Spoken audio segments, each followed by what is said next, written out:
जय हिंद दोस्तों, Deoria coaching classes में आपका स्वागत है। हाई स्कूल के एसएसटी के जो प्रीवियस ईयर के पेपर हम कर रहे हैं उस सीरीज़ में आज 6वां सेट हम करेंगे। आइए बिना कोई समय गंवाए शुरू करते हैं। जैसा आप लोगों को पता है, सबसे पहले हम 20 बहुविकल्पीय प्रश्न करते हैं, उसके बाद से लघु उत्तरीय प्रश्न आते हैं, फिर दीर्घ उत्तरीय प्रश्न आते हैं। बहुविकल्पीय प्रश्नों में हम लोग पहला प्रश्न देखेंगे, निम्न में से वह कौन है जिसे ब्रिटेन, रूस, प्रशा और ऑस्ट्रिया जैसी महाशक्तियों ने 1815 ईस्वी में पराजय का सामना करना पड़ा। तो ब्रिटेन, रूस, प्रशा और ऑस्ट्रिया जैसी महाशक्तियों से 1815 ईस्वी में पराजय का सामना करने वाले इंसान का नाम पूछा जा रहा है। हमारे ऑप्शंस हैं Otto von Bismarck, Hitler, Napoleon Bonaparte या मेटरनिख। तो जैसा कि आप जानते हैं कि इससे पहले हम डिस्कस कर चुके हैं कि जो नेपोलियन बोनापार्ट था वो फ्रांस का जो लिबर्टी का जो कॉन्सेप्ट था पूरे यूरोप में फैलाना चाहता था और उसने 1797 से पूरे यूरोप को कब्जा करने की कोशिश शुरू की और धीरे धीरे करके यूरोप के बहुत सारे देशों को उसने कब्जा कर लिया। 1815 में ब्रिटेन, रूस, प्रशा और ऑस्ट्रिया जैसे देशों ने मिलकर उसे हराया था। तो हमारा ऑप्शन हो जाएगा नेपोलियन बोनापार्ट। नेपोलियन बोनापार्ट को 1815 में ब्रिटेन, रूस और प्रशा और ऑस्ट्रिया जैसे देशों ने मिलकर हराया था और वहाँ से फिर फ्रांस में दोबारा से निरंकुश शासन की स्थापना होती है। अगला प्रश्न है, जब फ्रांस छींकता है तो बाकी यूरोप को सर्दी जुकाम हो जाता है, यह किसका कथन है? हमारे ऑप्शन है मेटरनिख, बिस्मार्क, लुई फिलिप या नेपोलियन। ये रिपीटेड प्रश्न है, इससे पहले भी हम लोग डिस्कस कर चुके हैं। ये कथन जो है मेटरनिख का है। मेटरनिख ऑस्ट्रिया के चांसलर थे। उन्होंने ये कथन इसलिए कहा था कि फ्रांस के अंदर जब कोई भी घटना होती है तो उसका असर पूरे यूरोप पे पड़ता है। तो मेटरनिख ने ये बात कही, जब फ्रांस छींकता है तो बाकी यूरोप को सर्दी जुकाम हो जाता है। इसका मतलब ये है कि फ्रांस के अंदर कोई भी एक घटना हो जाए तो उससे पूरे यूरोप में राजनीतिक उथल पुथल हो जाती है। आइए अगला प्रश्न देखते हैं।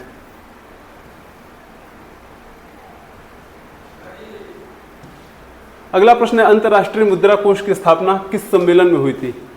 ऑप्शंस हैं गुटनिरपेक्ष सम्मेलन में, वर्साय की संधि में, ब्रेटन वुड्स सम्मेलन में, ईस्ट इंडिया कंपनी के सम्मेलन में। ये भी रिपीटेड प्रश्न है। अंतर्राष्ट्रीय मुद्रा कोष की स्थापना जो है वो ब्रेटन वुड्स सम्मेलन में हुई थी। अमेरिका में न्यू हैम्पशायर नाम की जगह है, वहाँ पे 1944 में एक सम्मेलन हुआ जिसे ब्रेटन वुड्स सम्मेलन कहते हैं और उसी के तहत उसी सम्मेलन के दौरान अंतर्राष्ट्रीय मुद्रा कोष की स्थापना हुई थी। आइए अगला प्रश्न देखते हैं। अगला प्रश्न है, रिंडरपेस्ट नामक बीमारी 1890 में कहाँ फैली थी? हमारे ऑप्शन हैं अफ्रीका, दक्षिण अमेरिका, भारत या रूस। रिंडरपेस्ट नाम की जो बीमारी है ये पशुओं में होती है और ये 1890 के दौरान फैली थी अफ्रीका में। 1890 के दौरान अफ्रीका में फैली थी। इस बीमारी में क्या होता है? इस बीमारी में पशुओं का मुंह और खुर, जो खुर होता है वो पक जाता है और उस वजह से बड़े सारे पशु मरे थे। तो उस समय अकाल जैसी स्थिति आ गई थी। तो 1890 में अफ्रीका में रिंडरपेस्ट नाम की बीमारी हुई थी।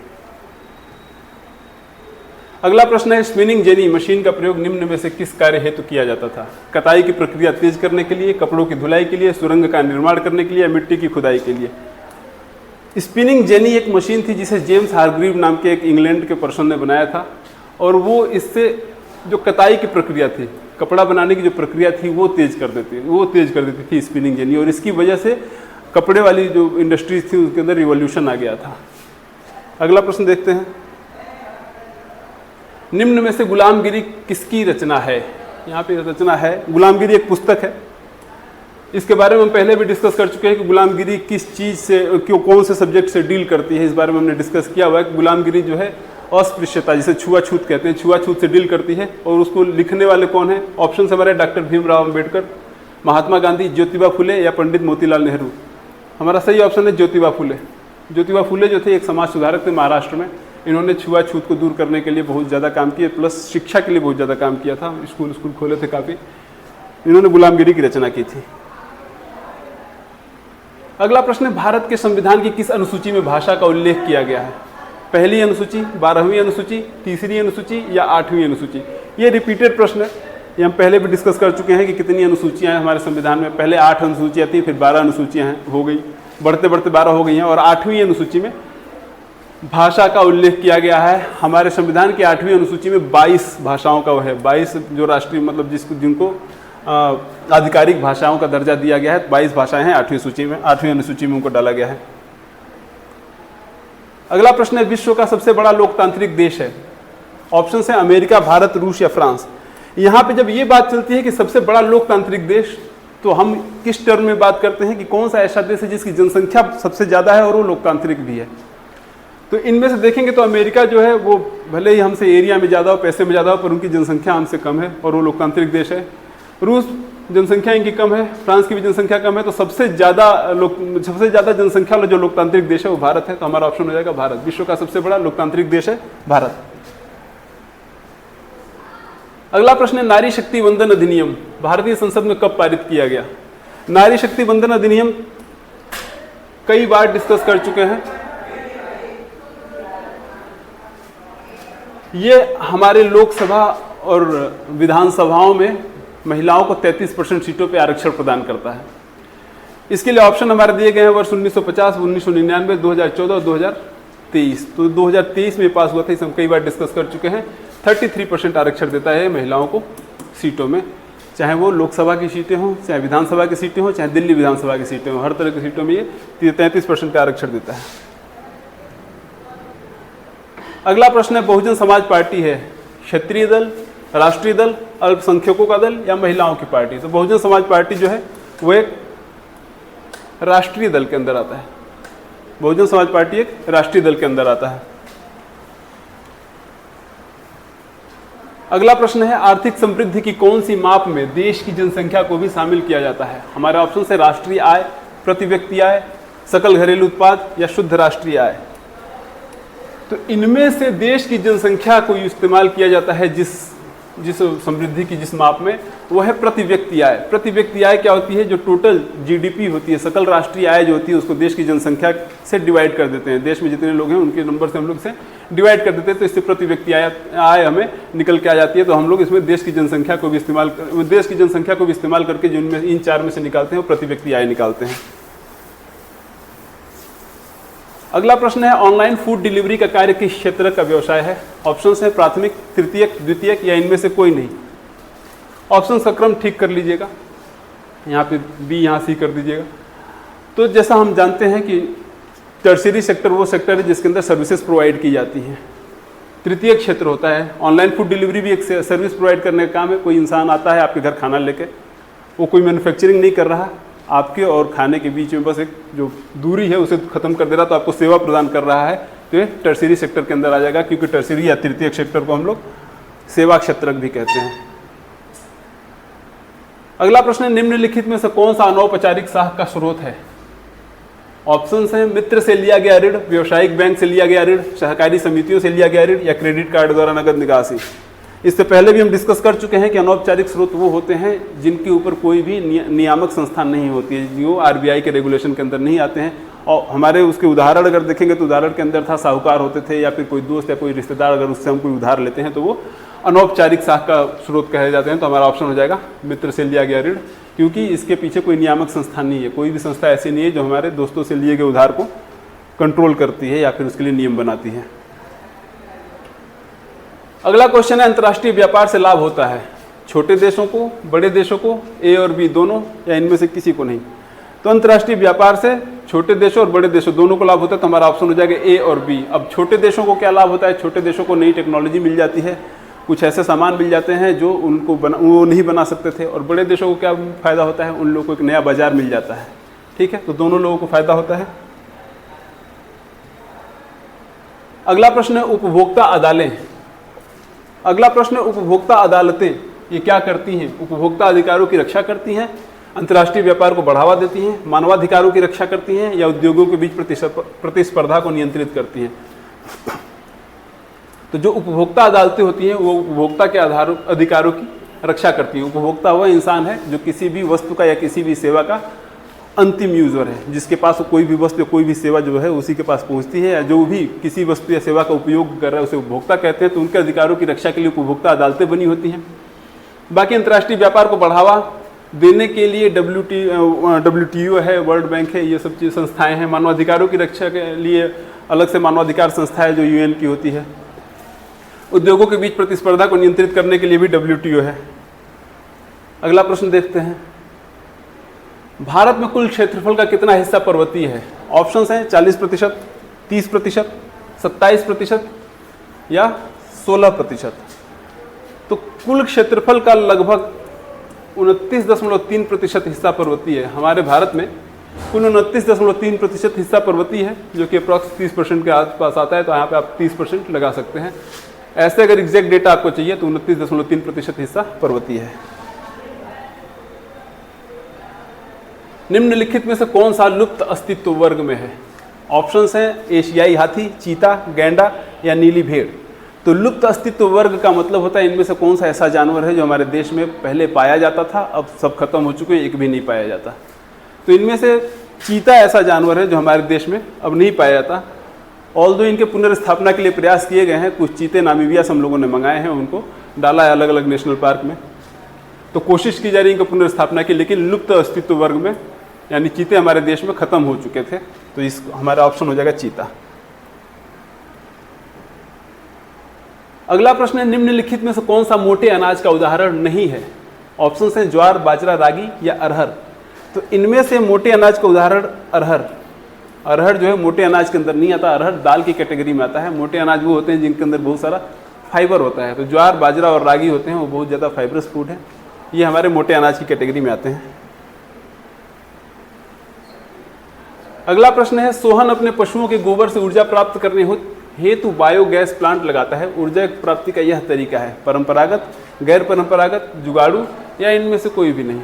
तो इससे पहले हम डिस्कस कर चुके हैं गैर परंपरागत सोर्स या परंपरागत सोर्स क्या होते हैं। परंपरागत सोर्स वो होते हैं जिनको हम बहुत समय से यूज करते हुए चले आ रहे हैं और जिनके खत्म होने के चांसेस हैं, जो खत्म हो सकते हैं, एक न एक दिन खत्म हो जाएंगे। उनके रिन्यू होने में बहुत सारा समय लगेगा, लाखों साल का समय लग जाएगा।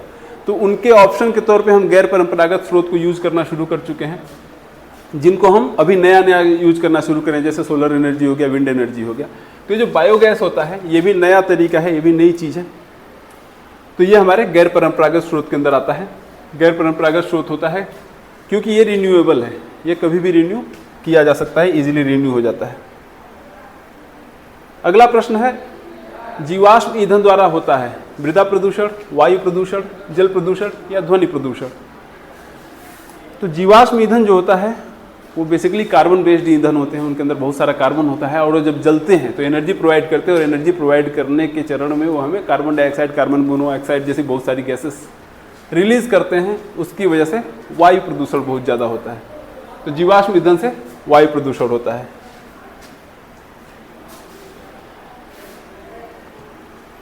आइए आगे बढ़ते हैं। यहाँ बहुविकल्पीय प्रश्न खत्म हो गए हैं, अब हमारे वर्णनात्मक प्रश्न आ रहे हैं। इसमें हमें पता है कि आगे जो प्रश्न है उनको हमें 80 शब्दों में उत्तर देना है, यानी कि लघु उत्तरीय प्रश्न है, 80 शब्दों में उत्तर देना है।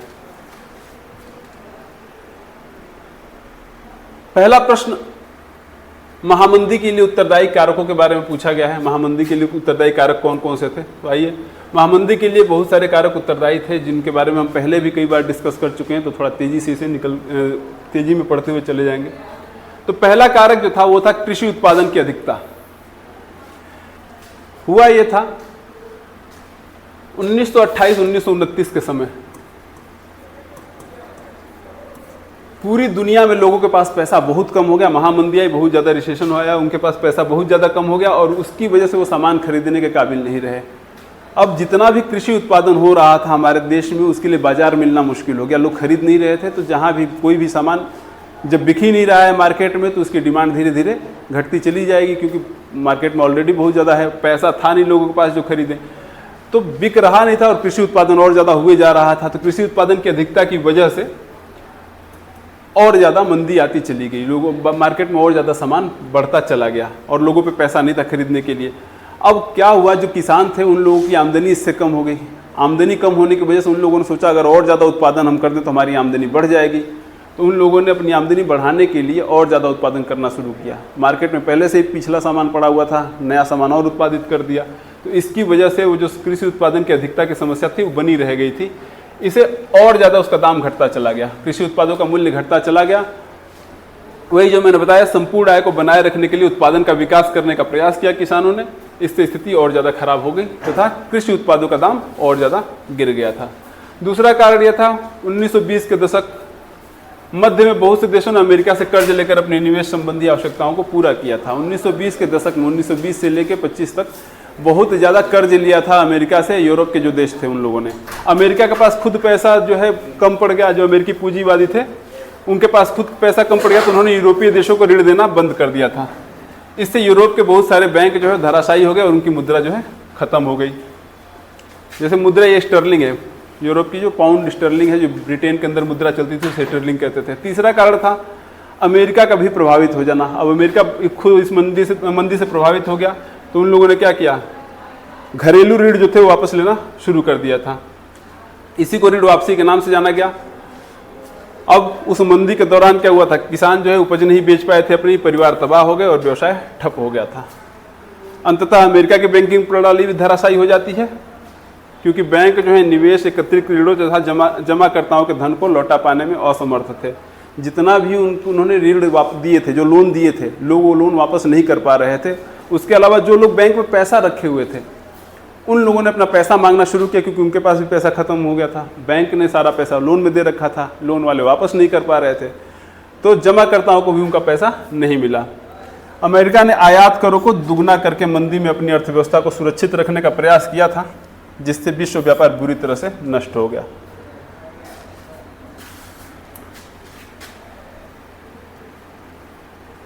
अगला प्रश्न इसी का अथवा है। प्रश्न है, विश्व की अर्थव्यवस्था में विकास में तकनीकी के प्रमुख योगदानों का उल्लेख करें। यानी कि विश्व की जो अर्थव्यवस्था है उसमें तकनीकी ने कैसे योगदान दिया विश्व की अर्थव्यवस्था के विकास में। जैसा हमें पता है, जैसे जैसे टेक्नोलॉजी डेवलप होती जाती है वैसे वैसे देश की अर्थव्यवस्था बढ़ती जाती है, लोगों को अलग अलग सुविधाएं मिलती जाती है, लोगों का कंज्यूमरिज्म यानी कि जो कंज्यूम करने की कैपेसिटी है वो बढ़ती चली जाती है। तो विश्व की अर्थव्यवस्था के विकास में जैसे जैसे टेक्नोलॉजी बढ़ी वैसे वैसे विश्व की अर्थव्यवस्था भी बढ़ी। आइए देखते हैं कैसे योगदान दिया था।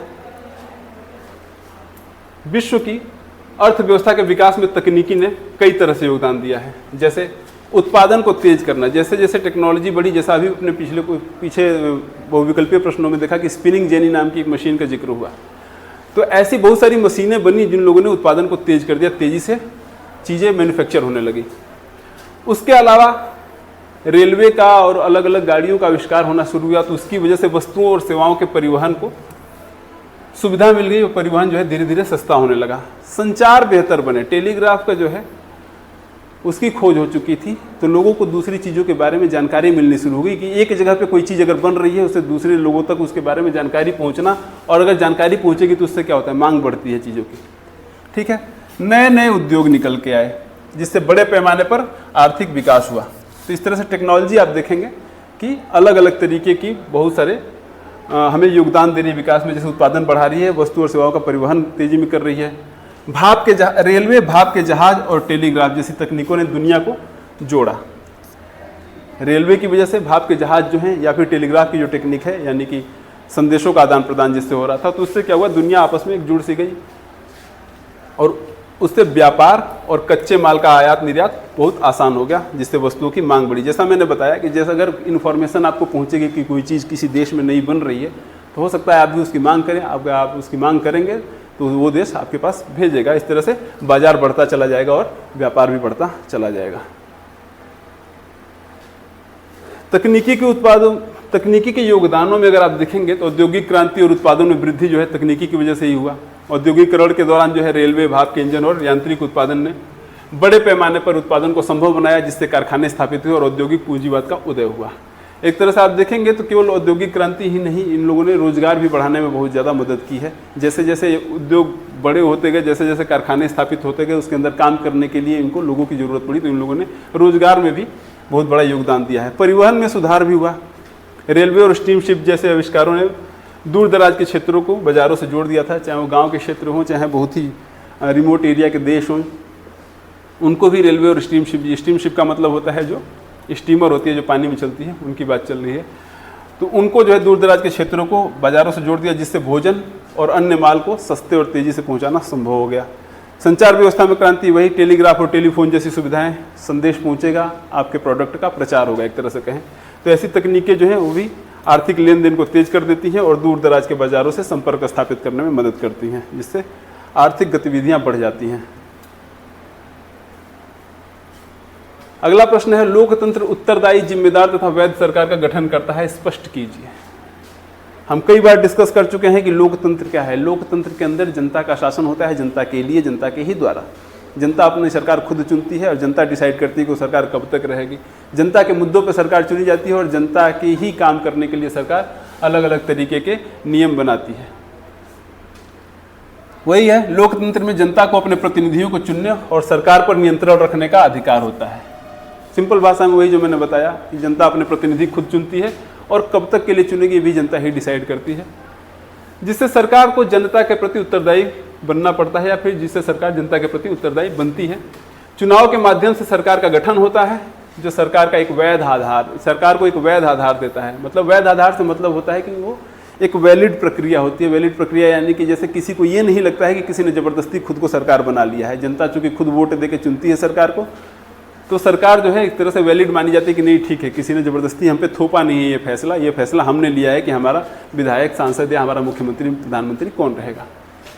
सभी निर्णय प्रक्रियाओं और नीतियों को जनता को जानने का अधिकार होता है, यानी कि जितने भी निर्णय लिए जाते हैं, जो भी प्रक्रियाएं होती हैं, वो सब जनता को जानने का अधिकार होता है। यही वजह है कि इस देश में जितनी भी लोकसभा के अंदर जितनी कार्यवाहियाँ होती हैं वो लाइव टीवी पे फ्री ऑफ कॉस्ट दिखाई जाती हैं, जो सरकार को जिम्मेदार बनाता है। अब हर चीज़ जब जनता के सामने जा रही है तो सरकार की जिम्मेदारी हो जाती है, कुछ भी गलत करेगी तो जनता उनसे जवाब मांगेगी। अब लोकतंत्र के फायदे क्या है कि उत्तरदायी सरकार बनती है, क्योंकि जनता ही चयन करती है। लोकतंत्र में नागरिक चुनाव के माध्यम से अपने प्रतिनिधियों को चुनते हैं, वही सरकार चलाते हैं, तो उनको उत्तर देना पड़ता है। अगर मान लीजिए आपने किसी को चुन के भेजा है तो आपको उत्तर देगा ही ना, कुछ गलत करेगा तो। जवाबदेही होती है, ये जो भी चुने हुए प्रतिनिधि होते हैं अपने मतदाताओं के प्रति जवाबदेह होते हैं। जैसे मान लीजिए अगर कोई प्रॉमिस करके वो चुन के जाते हैं, उन लोगों ने बताया कि हम इस जगह की सड़क बनाएंगे, कल को वो सड़क नहीं बनाते हैं तो आप उनसे जवाब मांग सकते हैं कि हमारे यहाँ ये सुविधा का प्रॉमिस आपने किया था, आपने वो सुविधा हमें नहीं दी, तो जवाबदेही भी होती है। यदि वे जनता की अपेक्षाओं के अनुसार काम नहीं करते तो अगले चुनाव में जनता उन्हें नहीं चुनेगी, यानी अगर वो काम उनके हिसाब से नहीं करेंगे तो जनता उनको हरा देगी। निर्णय लेने में भागीदारी, नागरिकों को उन मुद्दों पर निर्णय लेने में भाग लेने का मौका मिलता है जो सीधे उन सभी को प्रभावित करते हैं, यानी कि जो भी मुद्दे ऐसे हों जो नागरिकों को प्रभावित कर सकते हैं, उनके बारे में नागरिकों से भी पूछा जाता है, उनकी भी भागीदारी होती है उस निर्णय में। अगला पॉइंट है जिम्मेदार सरकार। जो सरकार होती है, चूंकि लोकतंत्र के अंदर जनता सरकार चुन के भेजती है और उस पर नज़र भी रखती है, तो सरकार की जिम्मेदारी हो जाती है। अब जिम्मेदार सरकार के जो गुण होते हैं वो कौन कौन से होते हैं? पारदर्शिता होती है, सामूहिक हित, सामाजिक विविधता का सम्मान, वैध सरकार का जनमत की इच्छा से निर्माण, कानूनी और नैतिक स्वीकृति और जनता का विश्वास। अब एक एक पॉइंट को देख लेते हैं। पारदर्शिता का ये मतलब होता है कि जो भी प्रक्रियाएं होती हैं वो पूरी ट्रांसपेरेंट तरीके से होती है। ट्रांसपेरेंट का मतलब होता है जो कुछ भी होता है उसके अंदर कुछ भी हिडन चीज़ें नहीं रखी जाती हैं, हर चीज़ जनता के सामने रख दी जाती है कि जो भी नियम बने हैं वो क्यों बने हैं, किसने बनाए हैं, कब तक लागू हो जाएंगे और कब तक चलेंगे। उन नियमों के अंदर कौन कौन कवर होता है, किस किस पे ये नियम लागू होंगे, किसके ऊपर नहीं लागू होंगे, किसको इससे फ़ायदा मिलेगा और किसको नहीं मिलेगा, ये सारी चीज़ें जो है सरकार जनता को पूरे स्पष्ट शब्दों में बताती है, तो इसे पारदर्शिता कहते हैं। लोकतांत्रिक प्रक्रिया में निर्णय लेना निश्चित मानदंडों और प्रक्रियाओं के अनुसार होता है और यह पारदर्शिता के सिद्धांत पर आधारित होता है, जिससे नागरिकों को यह जानने का अधिकार होता है कि निर्णय कैसे क्यों लिए जा रहे हैं। ठीक है, तो वही जैसा मैंने बताया कि कैसे लिए गए निर्णय, क्यों लिए गए, उससे किसको फायदा होगा, किसको नहीं होगा। ठीक है, तो सारी चीज़ें अगर बता दिया जा रहा है तो पारदर्शिता के अंदर आता है। अगला है सामूहिक हित। सरकार जितने भी निर्णय लेगी वो सामूहिक कल्याण के लिए होगी। सामूहिक कल्याण का मतलब होता है सबके लिए। ऐसा नहीं है कि किसी एक पर्सन को कोई फायदा पहुंचाना तो सरकार कोई नए नियम बना देगी, कोई नए निर्णय ले लेगी। सरकार जो है पूरे ग्रुप को, मतलब बड़े समाज को, पूरे समूह को, एक ज़्यादा जिनसे ज़्यादा लोगों का हित सधे वैसे निर्णय लेगी।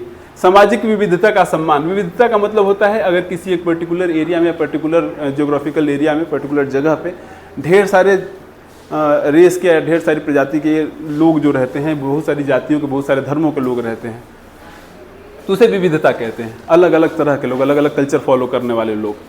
तो ऐसा नहीं होना चाहिए कि सरकार जो है केवल एक ही किसी एक पर्टिकुलर कल्चर के लोगों के लिए नियम बना देगी, उनके फायदे के नियम बना देगी। वो सामूहिक विविधता का सम्मान करेगी, मतलब जितने सामाजिक समूह हैं उनके अधिकारों का सम्मान किया जाता है, जिससे समाज में सहिष्णुता और सामंजस्य बनता है। सहिष्णुता का मतलब होता है आपस में टॉलरेंस। किसी एक जो है, कोई भी एक धर्म या कोई भी एक प्रजाति या कोई भी एक कल्चर फॉलो करने वाले लोग जो हैं दूसरा कल्चर फॉलो करने वाले लोगों के साथ मिलजुल के प्यार से रहें, उसे सहिष्णुता कहते हैं। सामंजस्य मतलब उनके बीच में बैलेंस भी बनाए रखती है। अगला है वैध सरकार जनता की इच्छा से निर्माण। लोकतंत्र में सरकार जो है जनता की इच्छा से बनती है, क्योंकि सभी वयस्क नागरिक मतदान प्रक्रिया में भाग लेते हैं। मतदान प्रक्रिया में भाग लेने के लिए वयस्क नागरिक होना जरूरी है, यानी 18 साल की उम्र जरूरी होती है। कानूनी और नैतिक स्वीकृति, क्योंकि सरकार जनता द्वारा चुनी जाती है और उनके हितों का प्रतिनिधित्व करती है, यह कानूनी और नैतिक रूप से स्वीकृत होती है, यानी कि जनता ही चुन रही है। तो एक कानूनी प्रक्रिया है, संविधान में बाकायदा लिखा गया है कि सरकार कैसे चुनी जाएगी, और उसके अलावा नैतिक स्वीकृति भी मिली रहती है।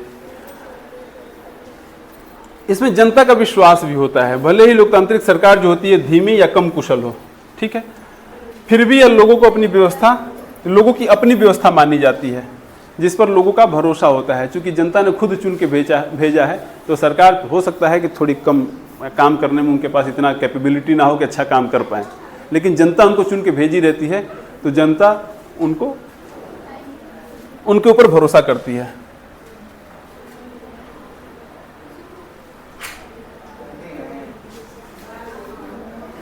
किसी ने बड़ा खतरनाक परफ्यूम लगाया, कौन है? किसी ने बड़ा खतरनाक परफ्यूम लगाया, कौन है?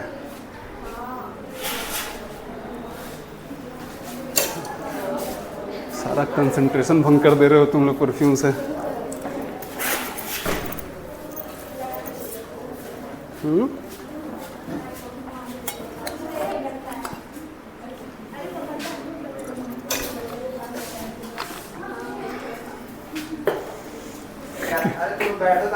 नहीं, किसी बच्चे ने परफ्यूम लगाया, मेरा सारा कंसंट्रेशन भंग हो गया।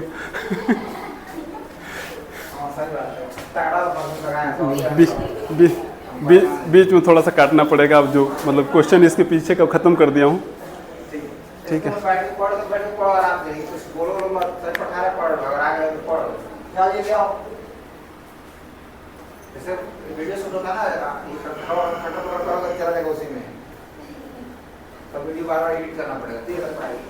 एडिट नहीं करना पड़ेगा, अब तक जितना गया वन शॉट गया, उसके अलावा अभी जो बीच में इतना सा कटेगा,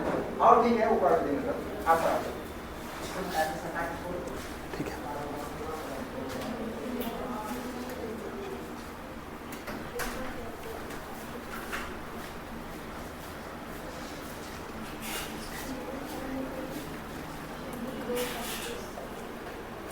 अगला प्रश्न है, गठबंधन सरकार से आप क्या समझते हैं? गठबंधन सरकार में क्षेत्रीय राजनीतिक दलों की भूमिका का उल्लेख कीजिए। दो बातें यहाँ पे दिख रही हैं, ये नए टर्म आए हैं, गठबंधन सरकार और क्षेत्रीय राजनीतिक दल। तो गठबंधन सरकार वह सरकार होती है, जैसे हमारे देश में विधानसभाएं हैं राज्यों की, और देश के लिए संसद है जिसमें लोकसभा का चुनाव होता है, ठीक है, जिसमें हम लोग डायरेक्टली खुद जाके वोट देते हैं। तो जो भी दल वहाँ पे लड़ते हैं चुनाव, अलग अलग राजनीतिक दल लड़ते हैं। तो कुछ क्षेत्रीय राजनीतिक दल होते हैं, कुछ राष्ट्रीय राजनीतिक दल होते हैं। क्षेत्रीय राजनीतिक दल मतलब छोटे दल हैं ऐसे जो किसी पर्टिकुलर एरिया में, यानी किसी पर्टिकुलर राज्य में है, जिनके पास इतना अभी जनमत नहीं बनाया है, उनको इतना ज़्यादा अभी जनता का विश्वास नहीं मिला हुआ है कि उनको राष्ट्रीय दल का दर्जा दिया जा सके। हमारे देश में अभी तक सिर्फ 6 पार्टियों को राष्ट्रीय दल का दर्जा दिया गया है। तो ऐसे दल जो केवल किसी एक पर्टिकुलर एरिया में, किसी पर्टिकुलर राज्य में अपना चुनाव लड़ पाते हैं, वो लोग क्षेत्रीय राजनीतिक दल कहलाते हैं। जैसे हमारे उत्तर प्रदेश में समाजवादी पार्टी है, उसके अलावा छोटी छोटी बहुत सारी पार्टियां हैं, राष्ट्रीय जनता दल है बिहार में, ठीक है। ऐसी बहुत सारी पार्टियां हैं जो कि क्षेत्रीय राजनीतिक दलों के अंदर आती है। और गठबंधन सरकार का मतलब, जब कोई भी सरकार, कोई भी राजनीतिक दल चुनाव लड़ता है, कोई भी चुनाव होता है, तो उस चुनाव में जीतने का जो क्राइटेरिया होता है, उसके अंदर होता है कि जितनी सीटें हैं उसका 50% प्लस 1 सीट। यानी कि अगर मान लीजिए कहीं पे किसी विधानसभा में 300 सीटें हैं, तो इसका 50% यानी कि 150 सीटें और प्लस 151 सीट आपको जीतनी पड़ेगी। अगर कभी ऐसा होता है कि कोई भी राजनीतिक दल ये क्राइटेरिया पूरा नहीं कर पाता है, 50% प्लस 1 सीट का क्राइटेरिया अगर वो पूरा नहीं कर पाता है कोई भी राजनीतिक दल, तो उस कंडीशन में कोई भी सरकार नहीं बन पाती है। यानी कि किसी भी इंसान, कोई भी दल अपना मुख्यमंत्री या प्रधानमंत्री नहीं बना पाता है। ऐसी कंडीशन में क्या होता है कि दो राजनीतिक पार्टियां आपस में मिलती हैं और किसी एक इंसान को मुख्यमंत्री या प्रधानमंत्री बनाने के लिए, जो भी डिपेंड करता है कि कौन सी चीज़ का चुनाव है। जैसे अगर राज्य विधानसभा का चुनाव है तो मुख्यमंत्री चुना जाएगा, और अगर लोकसभा का चुनाव है तो प्रधानमंत्री चुना जाएगा। तो अगर कभी ऐसा होता है कि दो पार्टियां मिल के किसी एक इंसान को प्रधानमंत्री चुनती हैं, सरकार बनाती है, तो उसको गठबंधन सरकार कहते हैं। तो गठबंधन सरकार क्या होती है, ये एक लेमन टर्म में कहें, अगर सिंपल भाषा में कहें तो एक तरह से समझ में आ गया होगा। और क्षेत्रीय राजनीतिक जो दल होते हैं उनके बारे में भी आपको समझ में चीज़ें आ गई होंगी। अब क्या होता है कि क्षेत्रीय राजनीतिक दल जो होते हैं वो केवल विधानसभा का चुनाव तो लड़ते नहीं हैं, वो उस राज्य में जिस राज्य के वो दल हैं वहाँ पे वो लोकसभा का भी चुनाव लड़ सकते हैं। तो अक्सर ऐसा होता है कि किसी एक बड़े दल, जैसे भारतीय जनता पार्टी और कांग्रेस ये बड़े दल हैं, तो किसी भी एक बड़े दल को स्पष्ट बहुमत नहीं मिलता है। उस कंडीशन में जो क्षेत्रीय राजनीतिक दल होते हैं उनके साथ एक गठबंधन कर लेते हैं, उनसे अपना समर्थन मांग लेते हैं कि आप लोग हमें समर्थन दे दीजिए। तो इसी सरकार को गठबंधन सरकार कहते हैं। आइए एक बार देख लेते हैं थोड़ी टेक्निकल टर्म में क्या कह रहे हैं ये। गठबंधन सरकार या गठबंधन मंत्रिमंडल राजनीतिक दलों द्वारा बनाई गई सरकार होती है। जैसा मैंने बताया ढेर सारे राजनीतिक दल हैं, कई सारे राजनीतिक दल मिलकर बनाएंगे। जो कार्यपालिका की सत्ता साझाकरण व्यवस्था, ये थोड़ा टेक्निकल टर्म है, अभी बताता हूँ इसे। कार्यपालिका की सत्ता साझाकरण व्यवस्था में प्रवेश करती है। अब कार्यपालिका की सत्ता साझाकरण का मतलब होता है कार्यपालिका वह संस्था है या लोगों का एक तरह से कहें कि चुन के भेजे गए लोगों का वह ग्रुप है जो इस देश में जितने नियम कानून बनाए जाते हैं उन नियम कानूनों को लोगों के ऊपर थोपने का या लोगों के ऊपर उन लोगों से उनका पालन करवाने का काम करती है। हमारे देश में जो शासन है वो 3 तरह के लोग चलाते हैं, विधायिका, कार्यपालिका और न्यायपालिका। तो विधायिका जो होती है वो देश के नियम बनाती है, कार्यपालिका उन नियमों का पालन करवाती है, और न्यायपालिका जो है वो ये इंश्योर करती है कि जो सारे नियम बने हैं उनका पालन सही से हो रहा है, कोई उनको उन नियमों को तोड़ नहीं रहा है और उन नियमों की वजह से किसी के ऊपर अत्याचार नहीं हो रहा है। तो कार्यपालिका जो है, अब चूंकि एक पावरफुल काम है, लोगों से नियम पालन करवाना है, जाहिर सी बात है उनके पास कुछ पावर होगी, तो उसी पावर का साझाकरण यानी उसी पावर को आपस में डिस्ट्रीब्यूट करके बांट लेते हैं अलग अलग पार्टी के दल और जनता के ऊपर शासन करना शुरू करते हैं। तो ऐसी व्यवस्था में गठबंधन सरकारें, मतलब अगर ऐसी कभी व्यवस्था बनाई गई तो उसे गठबंधन सरकार कहते हैं।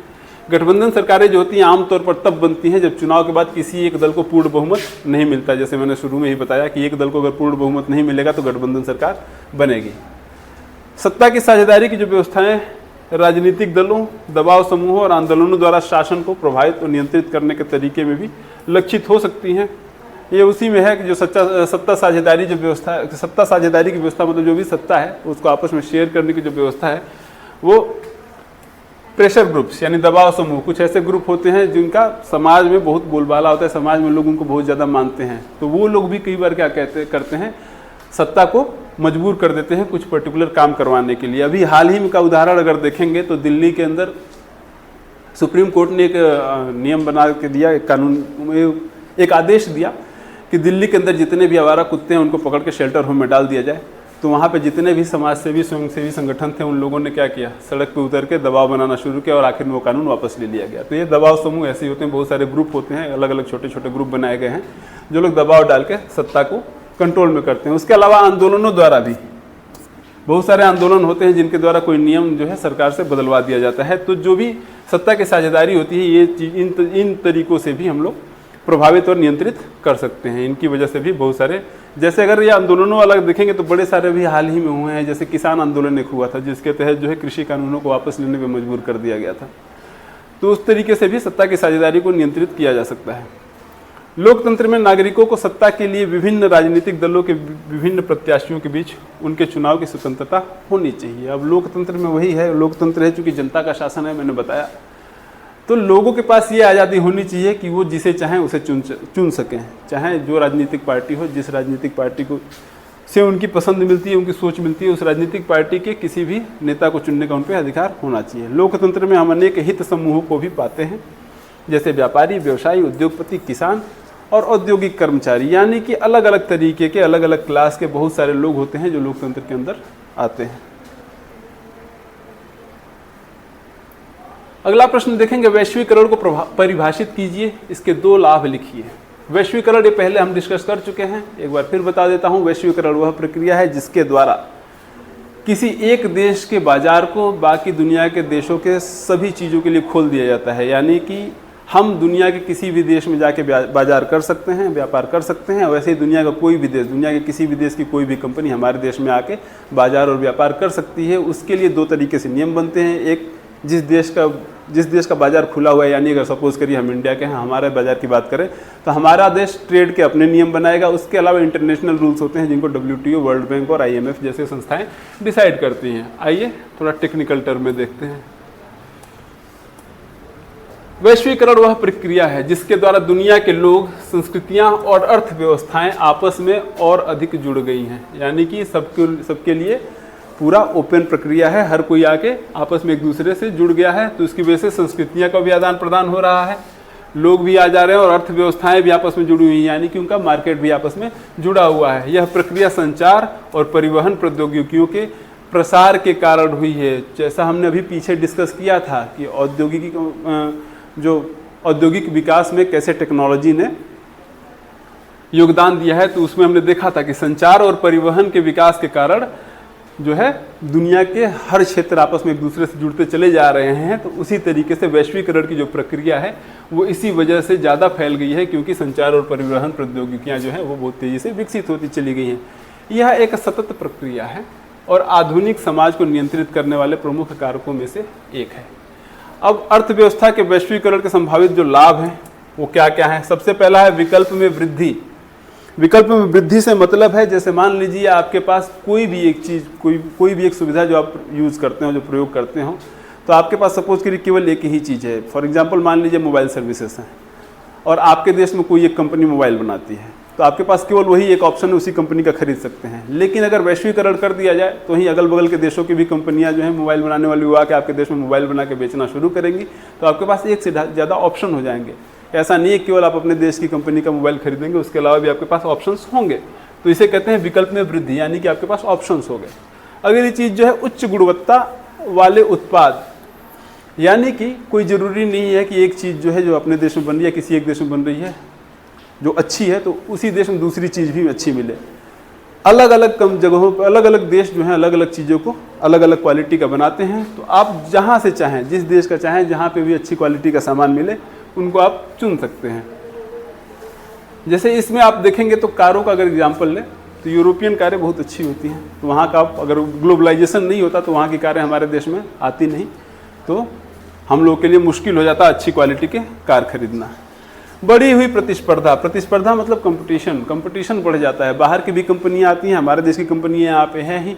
अब जो बाहर की कंपनी अपने प्रोडक्ट लेकर आ रही है, हमारे देश की कंपनियों के अपने प्रोडक्ट हैं, दोनों के बीच में आपस में कंपटीशन होना शुरू हो जाएगा अच्छी क्वालिटी के प्रोडक्ट बनाने के लिए। पैमाने की अर्थव्यवस्थाएं, पूंजी प्रवाह में वृद्धि, पूंजी प्रवाह में भी वृद्धि होती है। इसका मतलब यह है कि जो मनी का ट्रांसफर है वो तेजी से होता है। उसके अलावा श्रम गतिशीलता में वृद्धि और अंतर्राष्ट्रीय संबंधों में भी सुधार होता है। इन चीज़ों, अंतर्राष्ट्रीय संबंधों में सुधार से मतलब है कि जो इंटरनेशनल रिलेशन जो आपस में वो लोग और तरीके के जो रिश्ते होते हैं, जैसे मान लीजिए कि कुछ ट्रेड्स के अलावा भी रिश्ते होते हैं, कुछ कल्चरल रिलेशन होते हैं, ठीक है, टेक्नोलॉजी का आदान प्रदान होता है, उसके अंदर भी सुधार आता है।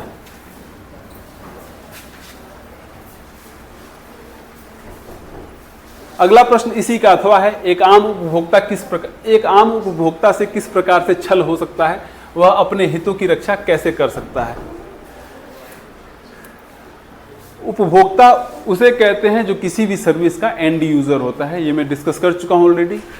तो उसके साथ कैसे कैसे छल हो सकता है, यानी कि उसके साथ कैसे कैसे धोखा हो सकता है, कैसे उसे ठगा जा सकता है। तो बाजार में निम्नलिखित प्रकार से एक आम उपभोक्ता से छल हो सकता है। जैसे पहला पॉइंट देखेंगे, वस्तुओं के अंकित मूल्य से अधिक भुगतान करना, यानी कि जो प्राइस किसी भी चीज़ पे लिखा हुआ है, प्राइस टैग जो लगा हुआ है, उससे ज़्यादा उनको भुगतान करना पड़ जाए। दूसरा जो है खराब गुणवत्ता वाली वस्तु खरीद कर, यानी कि क्वालिटी खराब मिल जाए उनको। तीसरा जो है सुरक्षा संसाधनों का अभाव हो उनके पास, यानी कि उनके जो राइट्स हैं वो उनको अच्छे से ना मिले।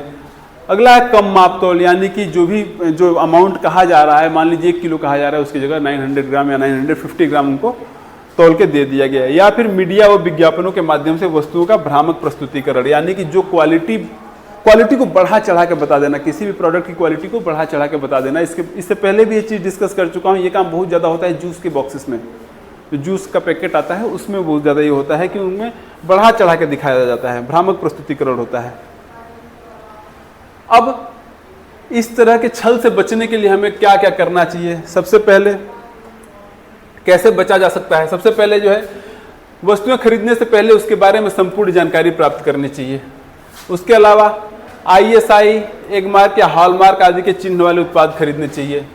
अपने खरीदे हुए सामान के प्रमाण के लिए नकद पर्ची ले लेनी चाहिए, यानी कि जो भी उनका रिसिप्ट होती है वो लेना चाहिए। हमें डिब्बाबंद वस्तुओं को खरीदते समय उत्पादक का नाम, पता, शुद्ध वजन, बैच नंबर, उत्पाद बनाने की तिथि तथा उपयोग की अंतिम तारीख आदि का ध्यान रखना चाहिए। इन सबको अच्छे से चेक कर लेना चाहिए। उपभोक्ता संरक्षण हेतु बनाए गए नियमों, कानूनों की जानकारी अवश्य होनी चाहिए।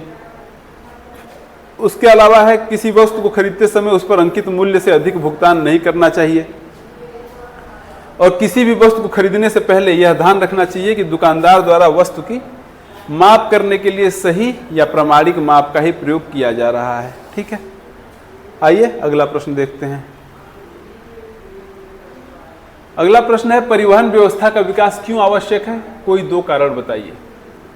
तो परिवहन क्षेत्र की अर्थव्यवस्था के विकास में भी परिवहन का मतलब जैसे मान लीजिए कोई भी सामान का या इंसानों का, लोगों का आना जाना या उनको आने जाने की सुविधा प्रोवाइड करना। ठीक है, तो परिवहन की जो व्यवस्था होती है उसका विकास क्यों आवश्यक है, ये हमें डिस्कस करना है। तो जो परिवहन क्षेत्र है वो उसको अर्थव्यवस्था के विकास में भी देखा जा सकता है। परिवहन विकास और समृद्धि के लिए विभिन्न अवसर प्रदान करता है। यानी कि जो परिवहन होता है उससे हमें विकास और समृद्धि के चांसेस मिलते चले जाते हैं। उद्योग और कृषि के क्षेत्र में विकास को परिवहन के लिए विकसित साधनों के माध्यम से देखा जा सकता है। यानी कि जैसे जैसे परिवहन के साधन विकसित होते चले गए हैं वैसे वैसे उद्योग और कृषि के क्षेत्र का भी विकास होता चला गया है। तो आप ये चीज़ आप मतलब अच्छे से नोटिसेबल है, बिल्कुल सामने दिखती है कि जैसे जैसे परिवहन का विकास हुआ है वैसे वैसे उद्योग और कृषि के क्षेत्र में भी विकास हुआ है। प्राकृतिक आपदाओं के समय लोगों को बचाने में परिवहन प्रमुख भूमिका निभाता है। यानी जब कभी प्राकृतिक आपदाएं आ जाती हैं तो लोगों को उस क्षेत्र से निकालने में, जहाँ पे प्राकृतिक आपदा आई है वहाँ से, उस जगह से तेजी से निकालने में परिवहन हेल्प करता है, या फिर उस जगह पे मदद पहुँचाने में भी परिवहन बहुत ही प्रमुख भूमिका निभाता है। अब कारण बताइए। परिवहन के कारण ही कच्चा माल कारखानों तक पहुंच पाता है और उत्पाद ग्राहकों तक पहुंच पाते हैं। यानी कि इंडस्ट्रियल डेवलपमेंट की अगर बात करेंगे तो परिवहन की वजह से ही जो भी प्राथमिक स्रोत से हम लोग चीज़ें उगाते हैं, जिनको इंडस्ट्री में लेके जाना होता है नया प्रोडक्ट बनाने के लिए, यानी सेकेंडरी सेक्टर की चीज़ों को डेवलप करने के लिए या फिर उनको मैन्युफैक्चर करने के लिए, तो अगर परिवहन नहीं रहेगा तो प्राथमिक स्रोत की जो चीज़ें हैं या फिर जो कृषि उत्पाद हैं वो कंपनियों तक नहीं पहुंच पाएंगे और वहाँ से जो एंड प्रोडक्ट बनेगा वो भी पब्लिक तक नहीं पहुंच पाएगा। तो जो कच्चा माल कारखानों तक और कारखानों से उत्पाद जो होता है वो ग्राहकों तक पहुंचने में परिवहन की जरूरत होती है। किसी भी देश के विकास की दर वहाँ उत्पादित होने वाली वस्तुओं और सेवाओं तथा एक कोने से दूसरे कोने तक उसके आवागमन पर निर्भर करती है। तो अगर देश का विकास तभी होगा जब मतलब किसी भी देश का विकास इन्हीं 2 चीज़ों पर निर्भर करता है कि वो देश कितनी ज़्यादा वस्तुएं और कितनी ज़्यादा सेवाएं उत्पादित करता है, प्लस उन वस्तुओं और सेवाओं को एक जगह से दूसरी जगह तक ले जाने के लिए कितनी अच्छी सुविधाएं वहाँ पे उपलब्ध हैं। इसीलिए तेज विकास के लिए कुशल परिवहन अत्यंत महत्वपूर्ण हो जाता है। अगला जो है परिवहन स्वास्थ्य के लिए महत्वपूर्ण है। यह हमें सुविधाओं, सेवाओं और रोजगार तक पहुंच प्रदान करता है और सामाजिकता को बढ़ावा देता है। गतिशीलता किसी भी जगह का एक अनिवार्य हिस्सा होता है। यानी कि हमारी स्वास्थ्य सेवाओं में भी परिवहन की बहुत ज़्यादा इंपॉर्टेंस है, जिससे हमें स्वास्थ्य सुविधाएं तो मिलती ही हैं, उसके अलावा रोजगार भी हमें मिलना आसान हो जाता है। ठीक है, और गतिशीलता किसी भी जगह का एक अनिवार्य हिस्सा होता है। यानी कि तेज़ी से बढ़ना हमारे लिए बहुत ज़रूरी होता है। नहीं तो हमारा समाज एक जगह अगर रुका रह गया तो वो कोई भी रुकी हुई व्यवस्था धीरे धीरे सड़ जाती है। अगला प्रश्न इसी का था, आधारभूत उद्योग तथा उपभोक्ता उद्योग में विभेद कीजिए। तो आधारभूत उद्योग क्या होते हैं और उपभोक्ता उद्योग क्या होते हैं, इन बारे में हमें बताना है। तो आधारभूत उद्योग जो होते हैं जिनके उत्पादन या कच्चे माल पर दूसरे उद्योग निर्भर करते हैं, जैसे लोहा, इस्पात, तांबा प्रगलन और एल्यूमिनियम प्रगलन उद्योग। यानी कि ऐसे उद्योग जिनके उत्पादन पे या जिनके कच्चे माल पर बाकी के अदर उद्योग जो होते हैं, यानी कि अदर इंडस्ट्री जो होती है, दूसरी इंडस्ट्री होती हैं, वो इनके ही प्रोडक्शन पे, इनके ही प्रोडक्ट पे डिपेंड करती हैं। जैसे मान लीजिए कि लोहा या इस्पात उद्योग हो गया, तांबा प्रगलन उद्योग हो गया, एल्यूमिनियम का हो गया। यानी ये जो सारी चीज़ें हैं इनसे क्या होता है, हमारी मशीनें बनती हैं या फिर हमारी इंडस्ट्री के अंदर जो है कंस्ट्रक्शन के काम होते हैं। इन्हीं से जो प्रोडक्ट बन के आएंगे, उन्हीं से मशीनें बनेंगी और उन्हीं मशीनों से और कोई नई चीज़ बननी शुरू होगी, यानी कि दूसरा इंडस्ट्री जो लगेगी इनकी हेल्प से ही लगेगी। उपभोक्ता उद्योग होते हैं जो उत्पादन उपभोक्ताओं के सीधे उपयोग हेतु करते हैं, जैसे चीनी हो गया, दंत मंजन, कागज, पंखे, सिलाई मशीन, यानी कि ऐसे उद्योग जो ऐसी चीज़ों का उत्पादन करते हैं जिनको उपभोक्ता सीधा सीधा जाके प्रयोग करना शुरू करता है। यानी कि जैसे मान लीजिए आधारभूत उद्योग में जो चीज़ें बन रही हैं उनको उपभोक्ता सीधे प्रयोग नहीं करता है, उनको कंपनियां प्रयोग करती हैं कुछ ऐसी चीज़ बनाने के लिए जिनको उपभोक्ता यूज कर सके। तो उपभोक्ता उद्योग के अंदर वो चीज़ें आती हैं जिनका उत्पादन सीधे उपभोक्ताओं के लिए किया जाता है। उपभोक्ता उद्योग उन व्यवसायों को संदर्भित करता है जो व्यक्तिगत या घरेलू उपयोग के लिए वस्तुओं और सेवाओं का उत्पादन करते हैं, यानी कि पर्सनल यूज के लिए या फिर अपने घर के यूज के लिए जो वस्तुएं या सेवाएं उत्पादित करने वाले लोग हैं वो उपभोक्ता उद्योग के अंदर आते हैं और व्यक्तिगत उपभोक्ताओं की ज़रूरतों और इच्छाओं को पूरा करने पर ध्यान केंद्रित करते हैं। उदाहरणों में खाद्य और पेय उद्योग, वस्त्र और परिधान, इलेक्ट्रॉनिक्स और घरेलू सामान शामिल है, यानी कि जो खाने पीने की चीज़ें बनती हैं, बिस्किट, कोल्ड ड्रिंक, कॉफ़ी, चाय, ये सब चीज़ें। वस्त्र और परिधान यानी कि जो हम लोग कपड़े पहनते हैं, और इसके अलावा इलेक्ट्रॉनिक यानी मोबाइल, टीवी, फ्रिज, कूलर, ये सब चीज़ें जो हैं ये सब उपभोक्ता उद्योग के अंदर आती हैं क्योंकि इनका डायरेक्ट यूज़ हम लोग करते हैं। अगला है वर्णनात्मक प्रश्न, यानी कि अब हमारे पास दीर्घ उत्तरीय प्रश्न आ चुके हैं। इनका उत्तर हमें 150 शब्दों में देना होता है। पहला प्रश्न है असहयोग आंदोलन से आप क्या समझते हैं, इसके प्रमुख कारणों का उल्लेख कीजिए। तो असहयोग आंदोलन, पहले तो असहयोग आंदोलन की मीनिंग समझिए। असहयोग का मतलब होता है सहयोग ना करना। तो गांधी जी जो सत्याग्रह का तरीका अपनाए थे अफ्रीका में, वो लेके हमारे देश में भी आए। उन्होंने हमारे देश में भी सत्याग्रह करना शुरू किया। उसके अलावा उन्होंने एक और तरीका अपनाया था, उसके तहत उन्होंने ये कहा कि ब्रिटिश सरकार जो है उसके किसी भी काम में हम लोग सहयोग करना अगर बंद कर दें तो ब्रिटिश सरकार हमारे देश जल्दी छोड़ के भाग जाएगी, उनको मदद नहीं मिलेगी। क्योंकि हमारे देश के लोगों को गुलाम बनाने में सबसे ज़्यादा मदद हमारे ही देश के लोग कर रहे थे ब्रिटिश सरकार की। ब्रिटिश सरकार की सेना में कौन थे, हमारे ही देश के लोग थे। उनके यहाँ जो भी उनके यहाँ वकील थे, जज थे, अधिकारी थे, सब उनके स्कूलों में टीचर थे, सरकारी स्कूलों में टीचर थे, सब हमारे ही लोग थे। तो गांधी जी ने कहा था कि हमें असहयोग करना, यानी कि ब्रिटिश सरकार जो है उनके जो भी सरकारी पोस्ट हैं, सरकारी चीज़ें, उन चीज़ों को अवॉइड करना शुरू कर देना है। तो इस तरीके से उनको हम लोग सहयोग नहीं करें तो वो लोग जल्दी छोड़ के भाग सकते हैं।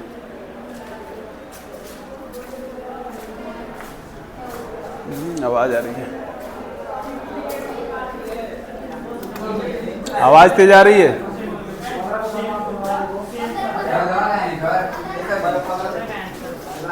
आवाज कम। हाँ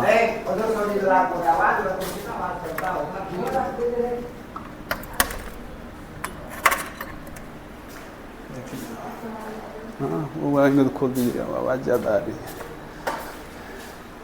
मेन दिक्कत हो जा रही है।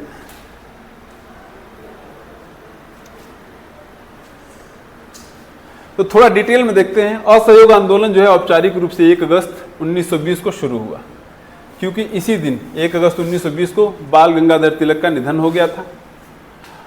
कांग्रेस ने गांधी जी की इस योजना को स्वीकार कर लिया। अब 1920 में क्या हुआ था कि गांधी जी ने असहयोग आंदोलन करने का प्रस्ताव रखा। तो उसके लिए एक नया कांग्रेस का अधिवेशन हुआ करता था, तो उसके लिए एक स्पेशल अधिवेशन किया गया कलकत्ता में। तो कलकत्ता में उसका प्रस्ताव रखा गया, फिर दिसंबर में उसको पास कर लिया गया था। लेकिन गांधी जी ने 1 अगस्त 1920 से असहयोग आंदोलन शुरू कर दिया था। जब ब्रिटिश सरकार ने कांग्रेस की मांगों को मानने से इनकार कर दिया तथा जून 1920 में इलाहाबाद में सर्वदलीय सभा ने विदेशी वस्तुओं, स्कूलों, कॉलेजों, न्यायालयों आदि के बहिष्कार का कार्यक्रम बनाया, तब सितंबर 1920 में कांग्रेस के कलकत्ता में एक विशेष सत्र बुलाया गया और इसमें अहिंसात्मक असहयोग आंदोलन, जिसका अंतिम लक्ष्य स्वराज था, शुरू करने का प्रस्ताव पारित किया गया। यानी कि कांग्रेस की जितनी मांगे थी, लगातार कांग्रेस ब्रिटिश सरकार से रिक्वेस्ट करती थी, अपनी मांगे रखती थी कि हमें भी उन्हीं के अपने जितने ही राइट्स दे दो जितने ब्रिटेन के नागरिकों को आपने ब्रिटेन में दे रखे हैं। उस तरह के जितने भी मांग थे, जो भी मांग थी कांग्रेस की, वो बार बार नकार दिया करते थे। जब उसे नकार दिया इन लोगों ने, तो कांग्रेस ने क्या कहा कि हम लोग जो भी विदेशी वस्तुएं उनका बहिष्कार करेंगे, विदेशी स्कूलों में तो सरकारी स्कूलों का, सरकारी कॉलेजेस का, सरकारी न्यायालयों का, इन सब का बहिष्कार करना शुरू करेंगे। उस दौरान जो है विधानसभा भी बन चुकी थी जिसके अंदर चुन के भारतीय लोग भी गए हुए थे, तो उन लोगों ने विधानसभाओं में से अपने पदों से इस्तीफा भी दे दिया था।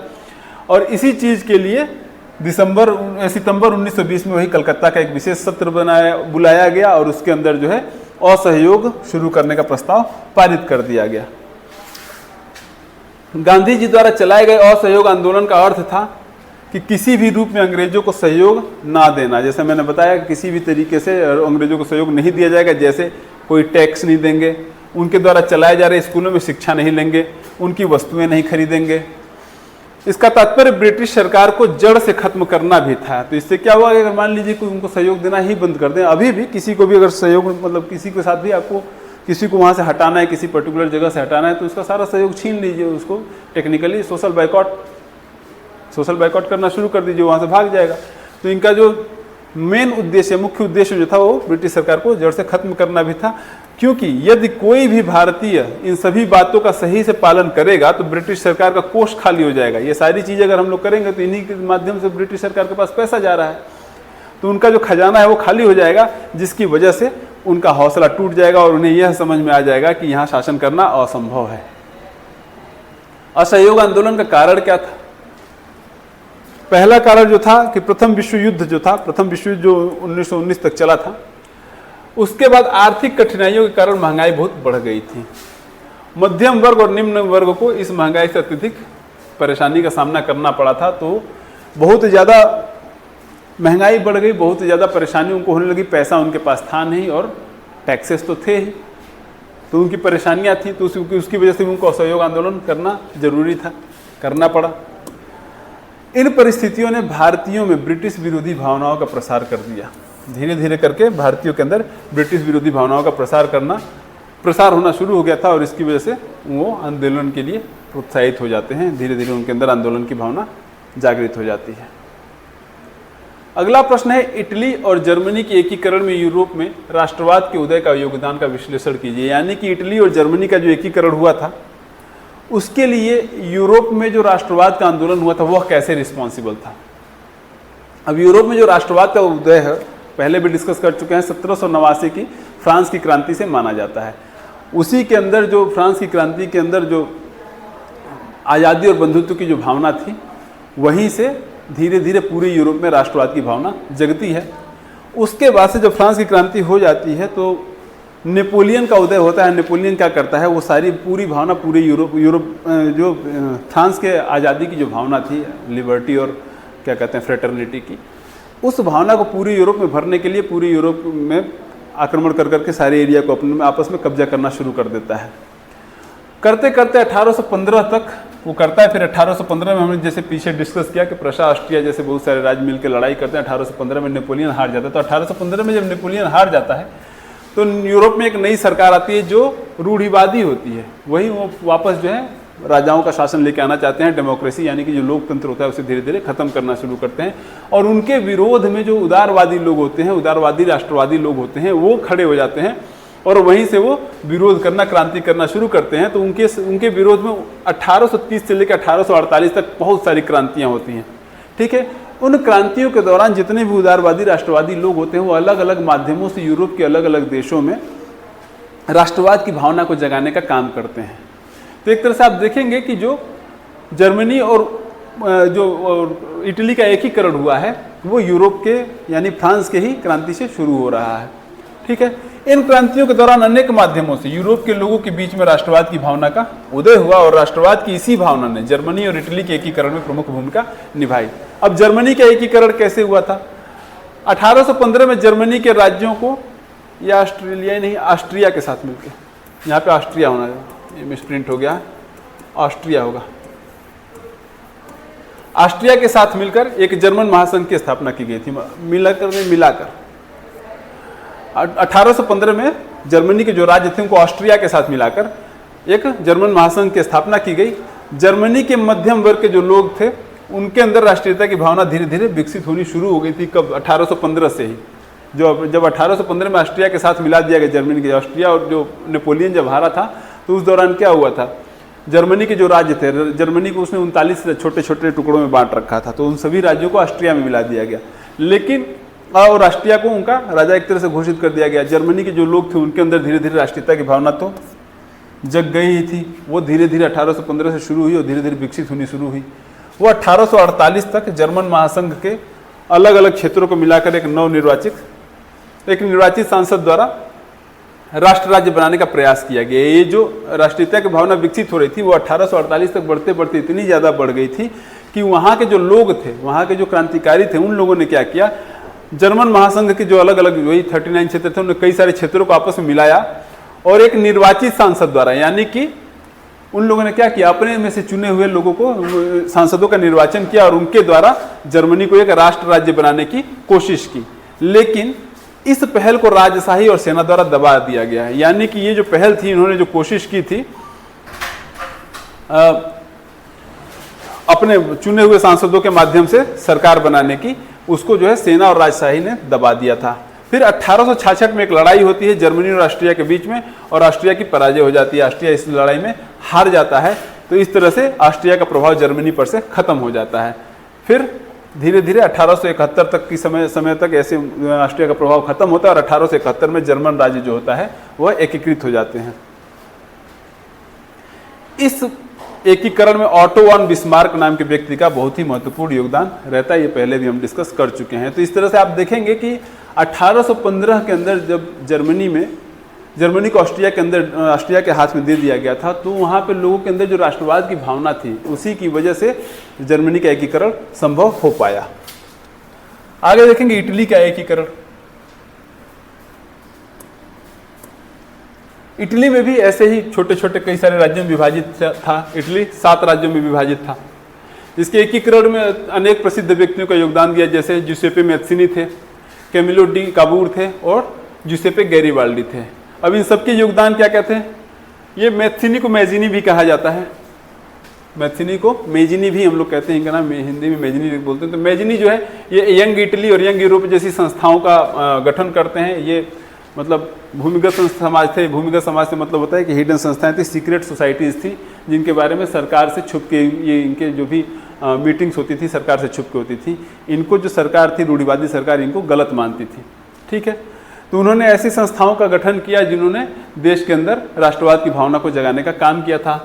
काबूर जो थे वो वहाँ पे मंत्री थे और उन्होंने क्या किया था, कूटनीतिक तरीके से ऑस्ट्रिया की सेना को हराने में मदद की थी। गैरिबाल्डी जो थे वो 1860 में हजार लोगों का अभियान, इसके बारे में हमने पहले भी डिस्कस किया हुआ है।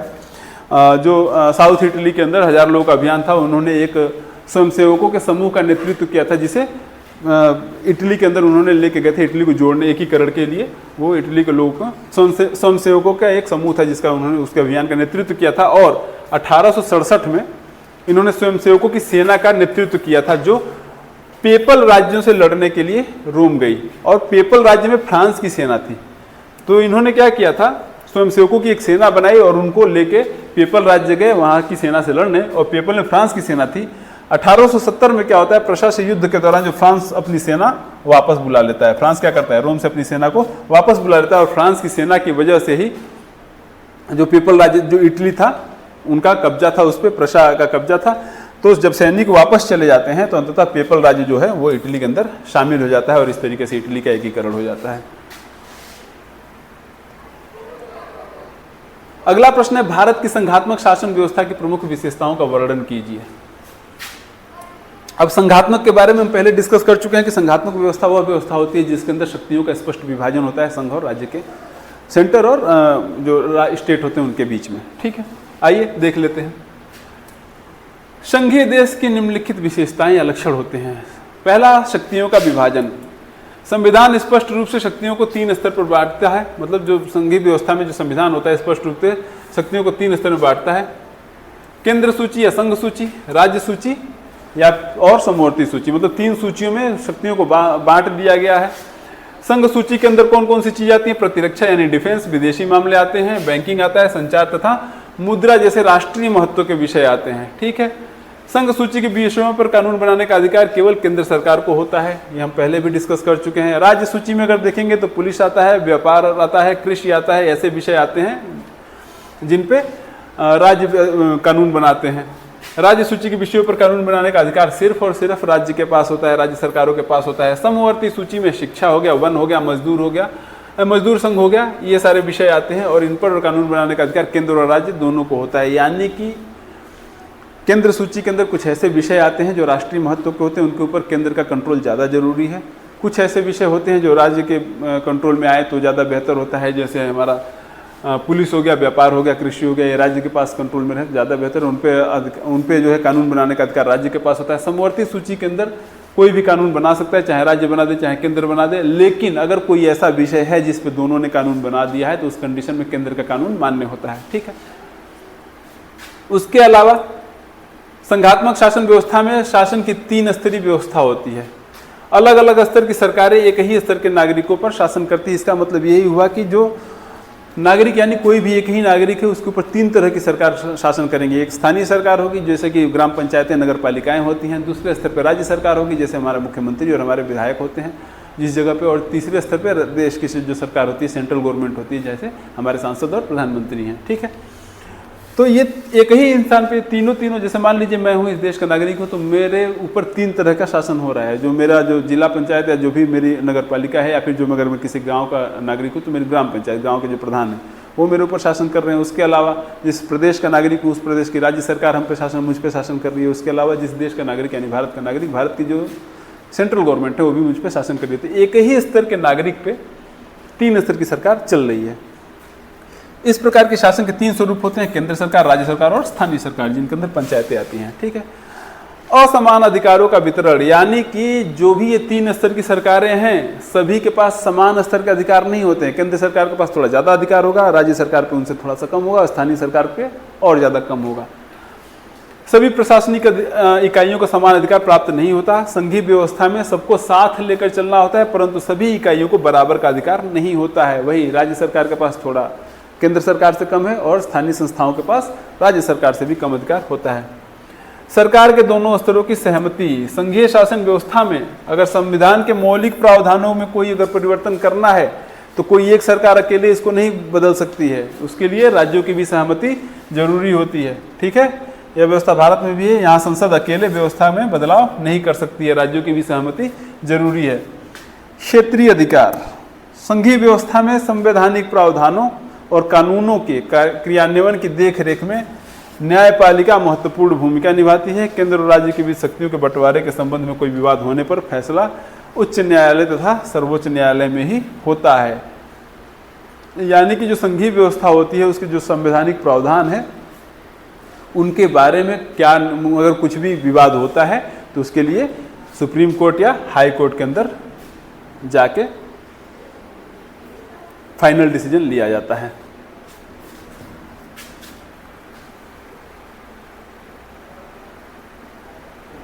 अगला प्रश्न है लैंगिक असमानता से आप क्या समझते हैं? भारत की राजनीतिक व्यवस्था में महिलाओं के प्रतिनिधित्व पर प्रकाश डालिए। लैंगिक असमानता, सरल शब्दों में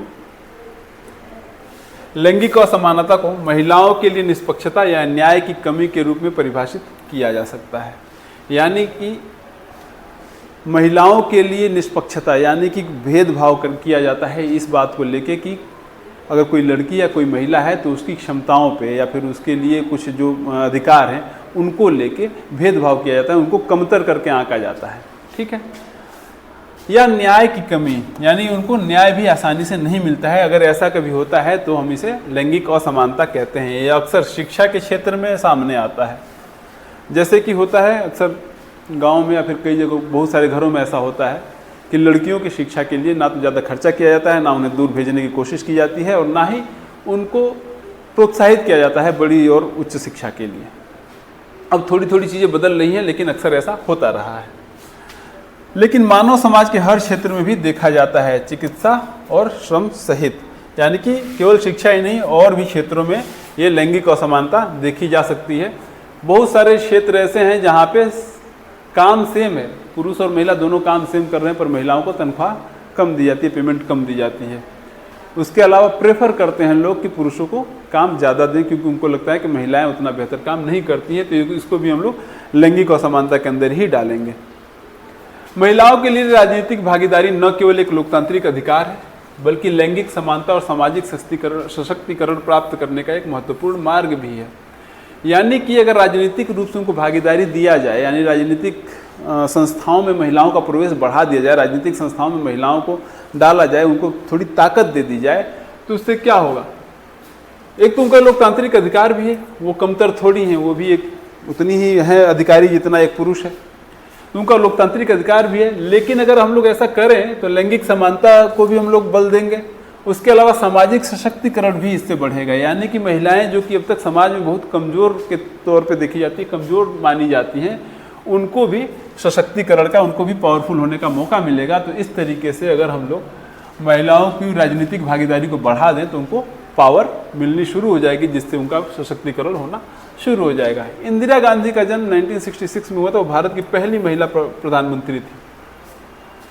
मायावती उत्तर प्रदेश की पहली दलित मुख्यमंत्री थी और पहली दलित महिला मुख्यमंत्री। तो इस तरीके से आप देखेंगे कि महिलाओं को अगर राजनीति में भागीदारी दी गई है, राजनीति में अगर उनको हिस्सा दिया गया है, तो वो लोग जो हैं बहुत ही उच्च पदों पे आई हैं और उन्होंने आके न सिर्फ उच्च पद पे आके बैठी हैं, बल्कि वहाँ पे उन लोगों ने उस पद के साथ पूरा न्याय भी किया है। उसका कुछ उदाहरण आपको देखने को मिल रहा है कि जो इंदिरा गांधी जो हमारे देश की पहली प्रधानमंत्री थी और मायावती जो कि पहली दलित मुख्यमंत्री थी हमारे प्रदेश की, उत्तर प्रदेश की। संसद में महिलाओं का प्रतिनिधित्व की बात करेंगे तो लोकसभा में महिला सदस्यों का प्रतिशत 2004 तक 5 से 10% से बढ़कर 18वीं लोकसभा में 13.6% हो गया है, जबकि राज्यसभा में यह 13% है। इसके अलावा पिछले 15 वर्षों में चुनाव लड़ने वाली महिलाओं की संख्या में क्रमिक वृद्धि हुई है। ठीक है, इसके अलावा एक पॉइंट और आप ऐड कर लीजिएगा कि जो स्थानीय संस्थाएं उसके अंदर महिलाओं को आरक्षण मिलने की वजह से 1/3 आरक्षण मिलता है, एक तिहाई आरक्षण मिलने की वजह से लाखों की संख्या में आजकल पंचायतों में, जिला पंचायतों में और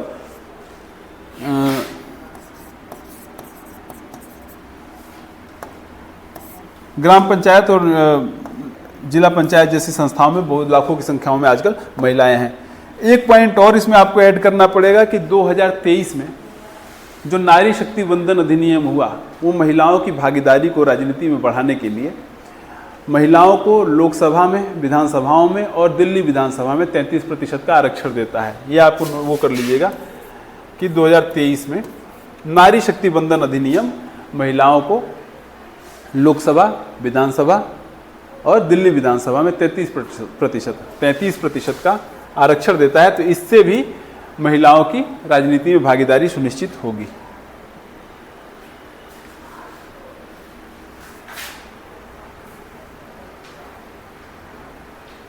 अगला प्रश्न है, सार्वजनिक वस्तु से क्या आशय है? एक औसत व्यक्ति के जीवन स्तर में सार्वजनिक वस्तुओं के किन्हीं दो प्रभावों की चर्चा कीजिए। सार्वजनिक वस्तु कोई भी ऐसी वस्तु जिसका उपयोग जो है सभी लोग कर सकते हैं। सार्वजनिक वस्तुएं वे हैं जो सभी के लिए उपलब्ध हैं, अपवर्जित नहीं है, मतलब जिनके ऊपर कोई रोक टोक नहीं लगाई जा रही है और जिनका कोई व्यक्ति बार बार आनंद ले सकता है बिना दूसरों के मिलने वाले लाभों को कम किए। यानी कि कोई भी ऐसी वस्तु जिनका लाभ हम बार बार ले सकते हैं, बाकी लोगों को मिलने वाले लाभों को बिना कोई प्रभाव डाले। यानी कि जो भी बाकी लोग भी उसका इस्तेमाल कर रहे हैं और हम भी उसको इस्तेमाल कर रहे हैं, हमारे इस्तेमाल करने से उन पर कोई फर्क नहीं पड़ रहा, उनके इस्तेमाल करने से हम पे कोई फर्क नहीं पड़ रहा है। तो ऐसी वस्तुओं को हम सार्वजनिक वस्तुएं कहते हैं। इनका जो दायरा होता है स्थानीय हो सकती हैं, राष्ट्रीय हो सकती हैं, वैश्विक हो सकती हैं। मतलब जो सार्वजनिक वस्तुएं हैं वो स्थानीय भी हो सकती हैं, राष्ट्रीय भी हो सकती हैं या फिर अंतर्राष्ट्रीय भी हो सकती हैं, वैश्विक भी हो सकती हैं। उदाहरण देखेंगे तो राष्ट्रीय रक्षा, सड़कें, रेलवे स्टेशन, सरकारी हॉस्पिटल, सरकारी स्कूल, स्वच्छ हवा, सार्वजनिक पार्क और सार्वजनिक शिक्षा इसका उदाहरण है। यानी कि इन सभी चीज़ों का इस्तेमाल कोई भी हम में से कर सकता है बिना एक दूसरे के अधिकार को हानि पहुंचाए हुए। अब एक औसत व्यक्ति के जीवन में सार्वजनिक वस्तुओं के क्या क्या प्रभाव हैं? सार्वजनिक वस्तुएं जो होती हैं वो आर्थिक गतिविधियों के लिए एक आधार प्रदान करती हैं। यानी कि जो भी हमारी इकोनॉमिक एक्टिविटीज़ हैं, जो भी हमारे पैसा कमाने के साधन हैं, उनके लिए एक बेस का काम करती हैं, जिससे एक औसत व्यक्ति के लिए कमाई के अवसर बढ़ते हैं और उसके जीवन यापन की लागत कम होती चली जाती है। उदाहरण अगर देखेंगे तो सरकार द्वारा बनाई गई सड़कें, राजमार्ग और पुल लोगों को काम पर जाने किसानों को अपने उत्पाद बाजार तक पहुंचाने और व्यापार को सुगम बनाने में मदद करते हैं। यानी कि जैसे मैंने बताया, सड़क, रेलवे, ये सब चीज़ें जो हैं सार्वजनिक वस्तुओं के अंदर आती हैं, इनको सरकार बनाती है और इनका इस्तेमाल कोई भी कर सकता है। तो जो उससे क्या होता है, इंसान को क्या फ़ायदा मिलता है, उनको आवागमन में सुविधा मिलती है और उसके अलावा अपना उत्पाद बाजार तक पहुंचाने और व्यापार को सुगम बनाने में मदद मिलती है। दूसरा जो है बेहतर शिक्षा और सार्वजनिक स्वास्थ्य। सार्वजनिक शिक्षा और सार्वजनिक स्वास्थ्य सेवाएं जो होती हैं एक औसत व्यक्ति के लिए अत्यंत महत्वपूर्ण हैं। ये सेवाएं सभी को मुफ्त और सस्ती दरों पर या फिर सस्ती दरों पर उपलब्ध हैं। आप देखेंगे तो सरकारी हॉस्पिटल में सस्ती दरों पर या बहुत सारी दवाइयाँ फ्री भी मिल जाती हैं। उसके अलावा 14 वर्ष के बच्चों तक फ्री ऑफ कॉस्ट जो है शिक्षा मिलती है। तो जो सार्वजनिक शिक्षा वो हमें फ्री में शिक्षा भी मिलती है और उससे बेहतर स्वास्थ्य सेवाएं और सार्वजनिक स्वास्थ्य सेवाएं जो है हमें कम दरों पे उपलब्ध होती है, जिससे शिक्षा की वजह से ज्ञान और फ्री जो हेल्थ चेकअप होते हैं, जो सरकारी हॉस्पिटल के अंदर सस्ती दरों पे जो हमें चिकित्सकीय सुविधाएं मिलती हैं, उससे हमारा स्वास्थ्य बेहतर होता है, जिससे हमारे ज्ञान और स्वास्थ्य स्तर में वृद्धि होती है। उदाहरण के लिए सार्वजनिक शिक्षा व्यक्तियों को कुशल बनाती है और रोजगार के अवसर प्रदान करती है, जबकि सार्वजनिक स्वास्थ्य सेवाएं बीमारियों से बचाव और स्वस्थ जीवन जीने में मदद करती हैं। अगला प्रश्न इसी का अथवा है, क्या निजी क्षेत्र के विकास में सरकारी समर्थन की आवश्यकता पड़ती है? किन्हीं 2 कारणों का उल्लेख कीजिए।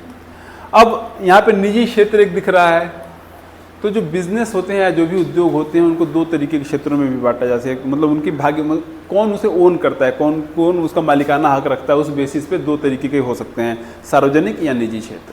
तो सार्वजनिक क्षेत्र जो होता है जैसे पब्लिक प्रॉपर्टी यानी कि सरकारी जो चीज़ें होती हैं उनको सार्वजनिक कहते हैं, और निजी क्षेत्र मतलब प्राइवेट, जिसका ओनर जो होता है वो कोई पर्टिकुलर पर्सन होता है। ठीक है, आइए देखते हैं निजी क्षेत्र। निजी क्षेत्र से अर्थ ऐसी संस्थाओं से है जिनका स्वामित्व सरकारी नहीं होता है, यानी जिसका मालिक जो होता है वो सरकार नहीं होती है। निजी क्षेत्र के व्यक्तिगत उत्पादक अपनी आर्थिक क्रियाओं द्वारा जनता को वस्तुएं एवं सेवाएं प्रदान करते हैं। निजी क्षेत्र की आर्थिक क्रियाओं द्वारा अर्जित लाभ इन्हीं व्यक्तिगत उत्पादकों को मिलता है। यानी कि किसी एक पर्टिकुलर पर्सन होता है, कोई एक इंसान है जो अपनी एक कंपनी चला रहा है या फिर वही किसी चीज़ का उत्पादन कर रहा है, वही मालिक है, और जो भी उसका लाभ होगा, जो भी वस्तुएं या सेवाएं उत्पादित कर रहे हैं उसका जो लाभ होगा उसी पर्टिकुलर पर्सन को, उसी व्यक्ति को मिलेगा। अतः ऐसे व्यवसायों के प्रबंध का उत्तरदायित्व भी व्यक्तिगत उत्पादकों का ही होता है। यानी कि जो भी ऐसे व्यवसाय हैं, जो निजी क्षेत्र के जो व्यवसाय हैं, उनका मैनेजमेंट और उनके बारे में सब कुछ, जो कुछ भी चीज़ें हैं, चूँकि उनका सारा फायदा कोई एक पर्टिकुलर पर्सन उठा रहा है, तो उनका मैनेजमेंट भी, उनका जो है प्रबंधन भी वही व्यक्ति करेगा। लेकिन भारत का निजी क्षेत्र थोड़ा सा अलग है।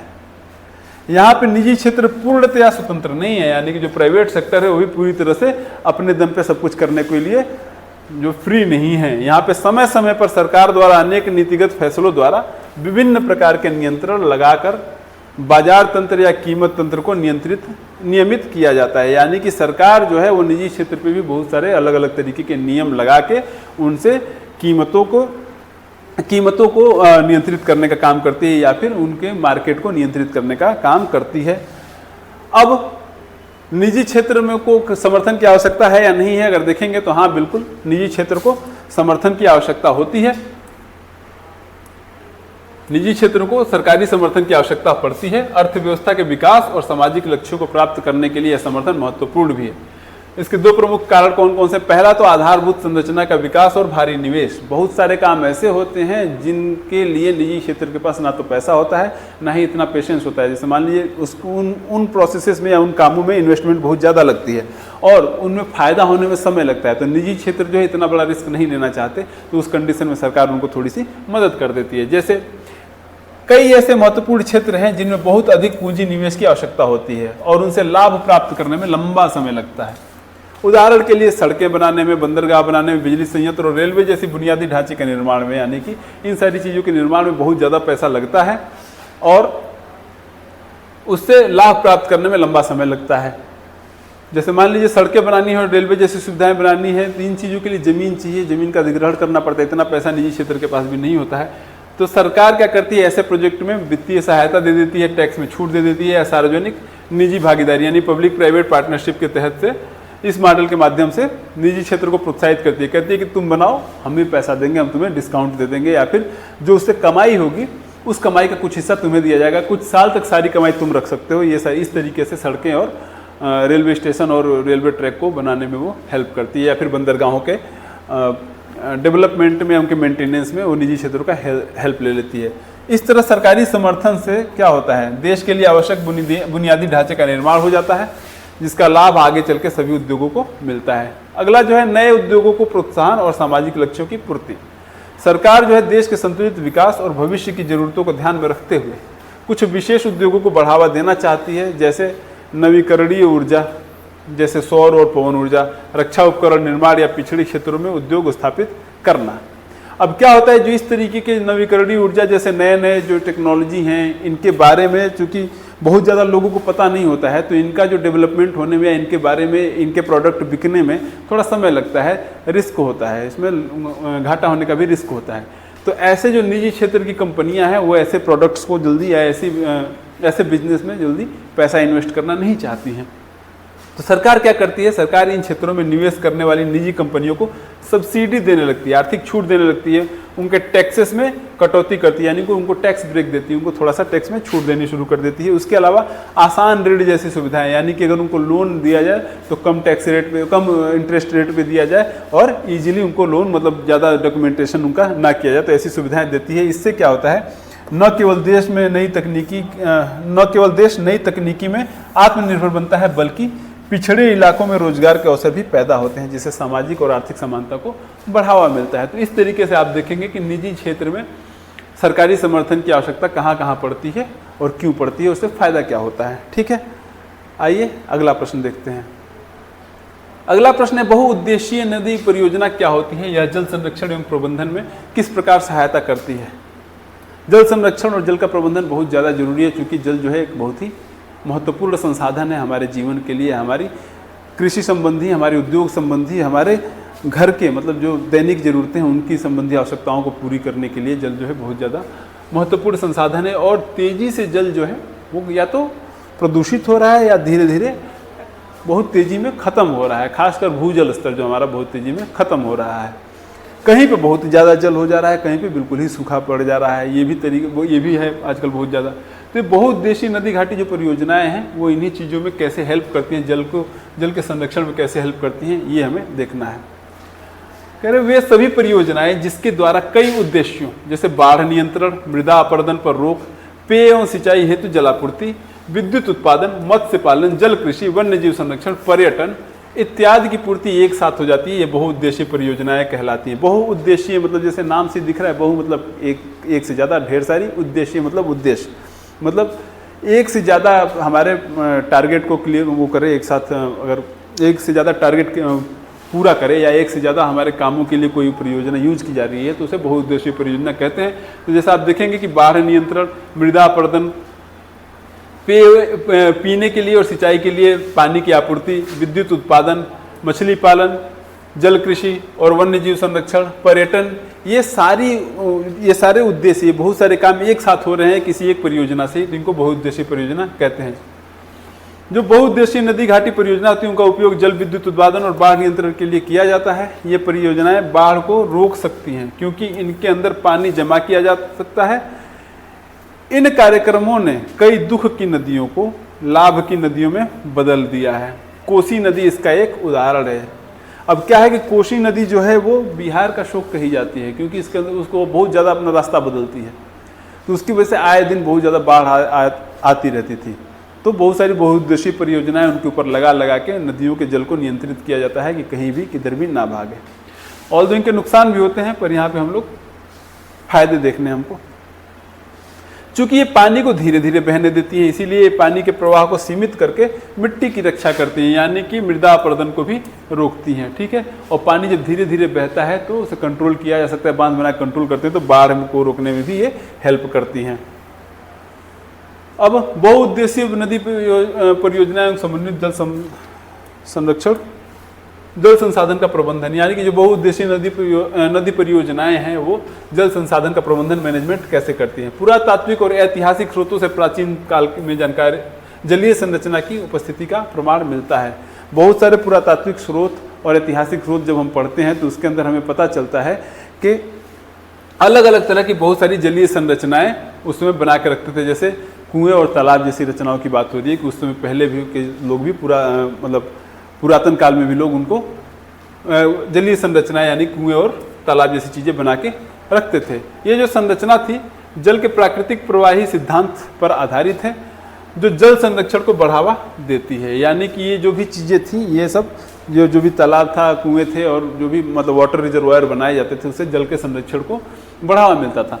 परंपरागत बांधों में नदियों और वर्षा का जल एकत्र करके उसे सिंचाई के लिए उपयोग किया जाता था। यानी कि परंपरागत बांध यानी मिट्टी से कहीं बांध बना के, जैसे जल जो कहीं से पानी ऊंची जगह से बहता हुआ आ रहा है तो कहीं एक जगह थोड़ा सा बड़ा गड्ढा बना के, बांध सा बना के उसके अंदर उसको रोक लिया गया, तालाब बना के उस पानी को रोक लिया गया और उस पानी को बाद में सिंचाई के लिए उपयोग करना शुरू कर दिया। वर्तमान समय की बात करें तो वर्तमान में बांधों का जो निर्माण होता है सिंचाई के साथ साथ विद्युत उत्पादन के लिए भी, जल आपूर्ति के लिए भी, घरेलू और औद्योगिक उपयोग के लिए भी, बाढ़ नियंत्रण, नौकायन, इन सब चीज़ों के लिए भी इनका उपयोग किया जाता है। अगला प्रश्न देखेंगे। अगला प्रश्न है इसी का अथवा है, गैर परंपरागत ऊर्जा संसाधन से आप क्या समझते हैं? किन्हीं दो गैर परंपरागत ऊर्जा स्रोतों पर प्रकाश डालिए। ये रिपीटेड प्रश्न है, पहले भी कर चुके हैं। हमने देखा हुआ है गैर परंपरागत ऊर्जा के स्रोत वो स्रोत हैं जिनको परंपरागत की जगह पे हम लोगों ने यूज करना शुरू किया है, क्योंकि परंपरागत स्रोत तेज़ी से खत्म हो रहे हैं और वो नॉन रिन्यूएबल हैं, यानी कि उनको आसानी से उनका नवीकरण नहीं हो सकता है, उनको बनने में लाखों साल लगेंगे। तो गैर परंपरागत ऊर्जा के स्रोत से क्या आशय है? ऊर्जा के वे संसाधन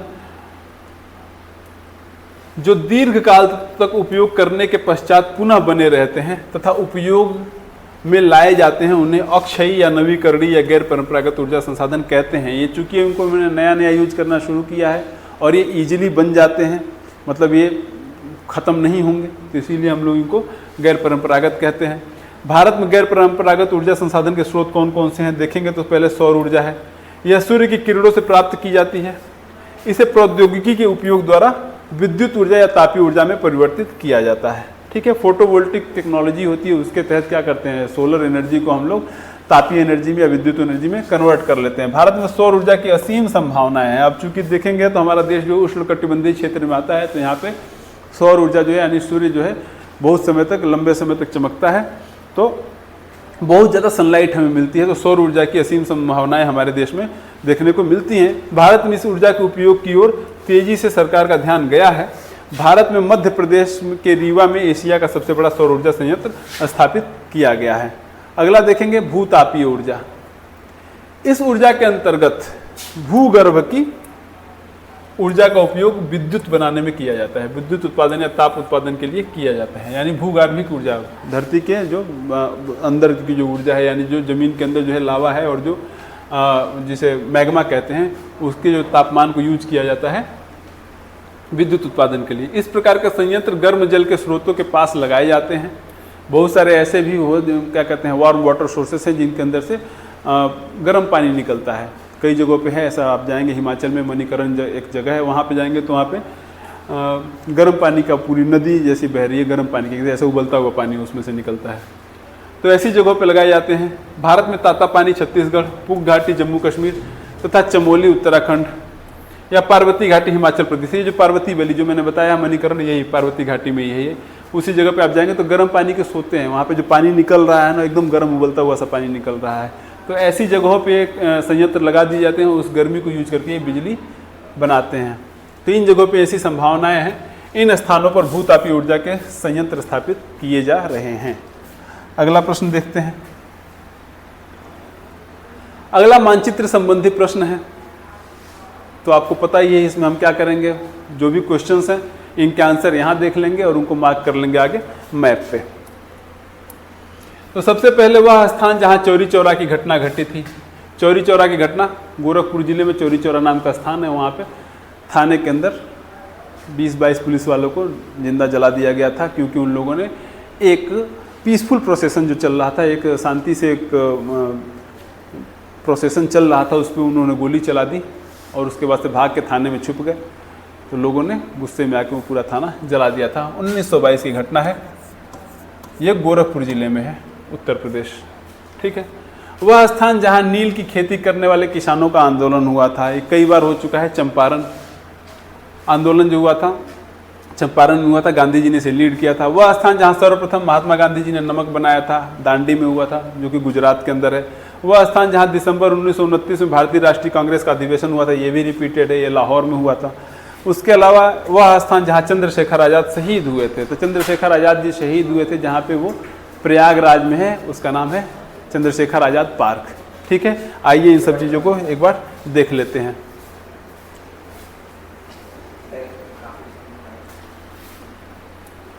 तो पहला क्वेश्चन था चौरी चौरा की घटना, गोरखपुर के पास यहाँ पे है, गोरखपुर जिले में चौरी चौरा।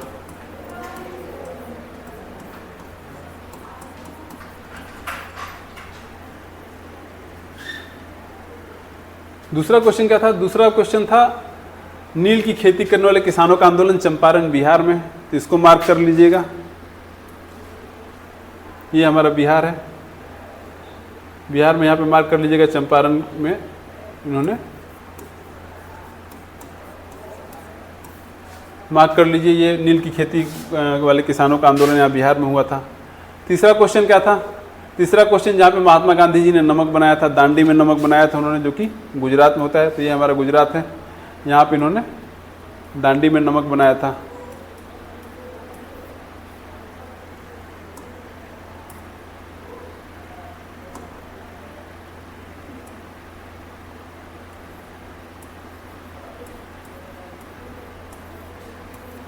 इसे मार्क कर लीजिएगा। अगला क्वेश्चन क्या है? वह स्थान जहां दिसंबर 1929 में भारतीय राष्ट्रीय कांग्रेस का अधिवेशन हुआ था। दिसंबर 1929 का जो कांग्रेस अधिवेशन हुआ था वो लाहौर में हुआ था, जो आजकल पाकिस्तान में है। पाकिस्तान यहाँ पे, इसे लाहौर मार्क कर लीजिएगा। आखिरी क्वेश्चन था कि वह स्थान जहां पे चंद्रशेखर आज़ाद जी की मृत्यु हुई थी। चंद्रशेखर आज़ाद जी की मृत्यु हुई थी इलाहाबाद प्रयागराज में, जिसे चंद्रशेखर आज़ाद पार्क कहते हैं। तो इसे मार्क कर लीजिएगा, प्रयागराज। ठीक है, आइए अगला प्रश्न देखते हैं। अगला प्रश्न है, दिए गए भारत के मानचित्र में निम्नलिखित को दर्शाइए। पहला है महानदी को दिखाना है इस चित्र के द्वारा, ऐसे जो नदी बनाने का चिन्ह होता है। तेलंगाना राज्य की राजधानी दिखानी है हमें, सी के मार्क से। तेलंगाना राज्य की राजधानी जो है हैदराबाद है। दक्षिण भारत का एक सूती वस्त्र उद्योग कोयम्बटूर है, इसको एसएस से दिखाना है। कोयम्बटूर, इसे दक्षिण भारत का मैनचेस्टर भी कहा जाता है, नोट कर लीजिएगा। दक्षिण भारत का मैनचेस्टर किसे कहते हैं? कोयम्बटूर को कहते हैं। तो कोयम्बटूर है दक्षिण भारत का। उत्तर भारत में स्थित एक राष्ट्रीय पार्क, बहुत सारे उत्तर भारत में राष्ट्रीय पार्क हैं। अपने उत्तर प्रदेश का ही ले लेते हैं, दुधवा राष्ट्रीय पार्क जो है। अगर वहीं बगल में उत्तराखंड में जाएंगे तो उत्तराखंड के अंदर कई सारे हैं, और जिसमें से जिम कॉर्बेट हम कई बार देख चुके हैं। तो उत्तर भारत में बहुत सारे हैं, हम लोग अपना दुधवा देख लेंगे। मध्य भारत में स्थित एक नदी घाटी परियोजना, मध्य में स्थित जो है, तो अगर देखेंगे तो नर्मदा नदी पे बहुत सारी परियोजनाएं हैं, उन्हीं में से एक परियोजना हम लोग देख लेंगे। आइए देखते हैं। तो यहाँ देखिए, पहला महानदी का दिखाया गया है, कहाँ से निकलती है ये। तो ये देखेंगे छत्तीसगढ़ के सीवा नाम के पहाड़ से निकलती है, उड़ीसा से होते हुए बंगाल की खाड़ी में गिर जाती है। सेकेंड क्वेश्चन जो पूछा गया था वो पूछा गया था तेलंगाना की राजधानी हैदराबाद है। तीसरा क्वेश्चन जो था दक्षिण भारत का एक वस्त्र उद्योग की जगह कोयम्बटूर, जिसे दक्षिण भारत का मैनचेस्टर कहते हैं। चौथा क्वेश्चन पूछा गया था उत्तर भारत का एक राष्ट्रीय पार्क, मैंने कहा था दुधवा देख लीजिएगा, नहीं तो अगर आपको करना है तो यहाँ पे आप लोग जिम कॉर्बेट भी कर सकते हैं। उत्तराखंड के अंदर कॉर्बेट नेशनल पार्क आता है, यहाँ पे आप मार्क कर सकते हैं। उसके अलावा मध्य भारत की एक परियोजना तो नर्मदा सागर परियोजना है, ये खांडवा मध्य प्रदेश में है। तो यहाँ पे हमारा छठा सेट भी खत्म होता है।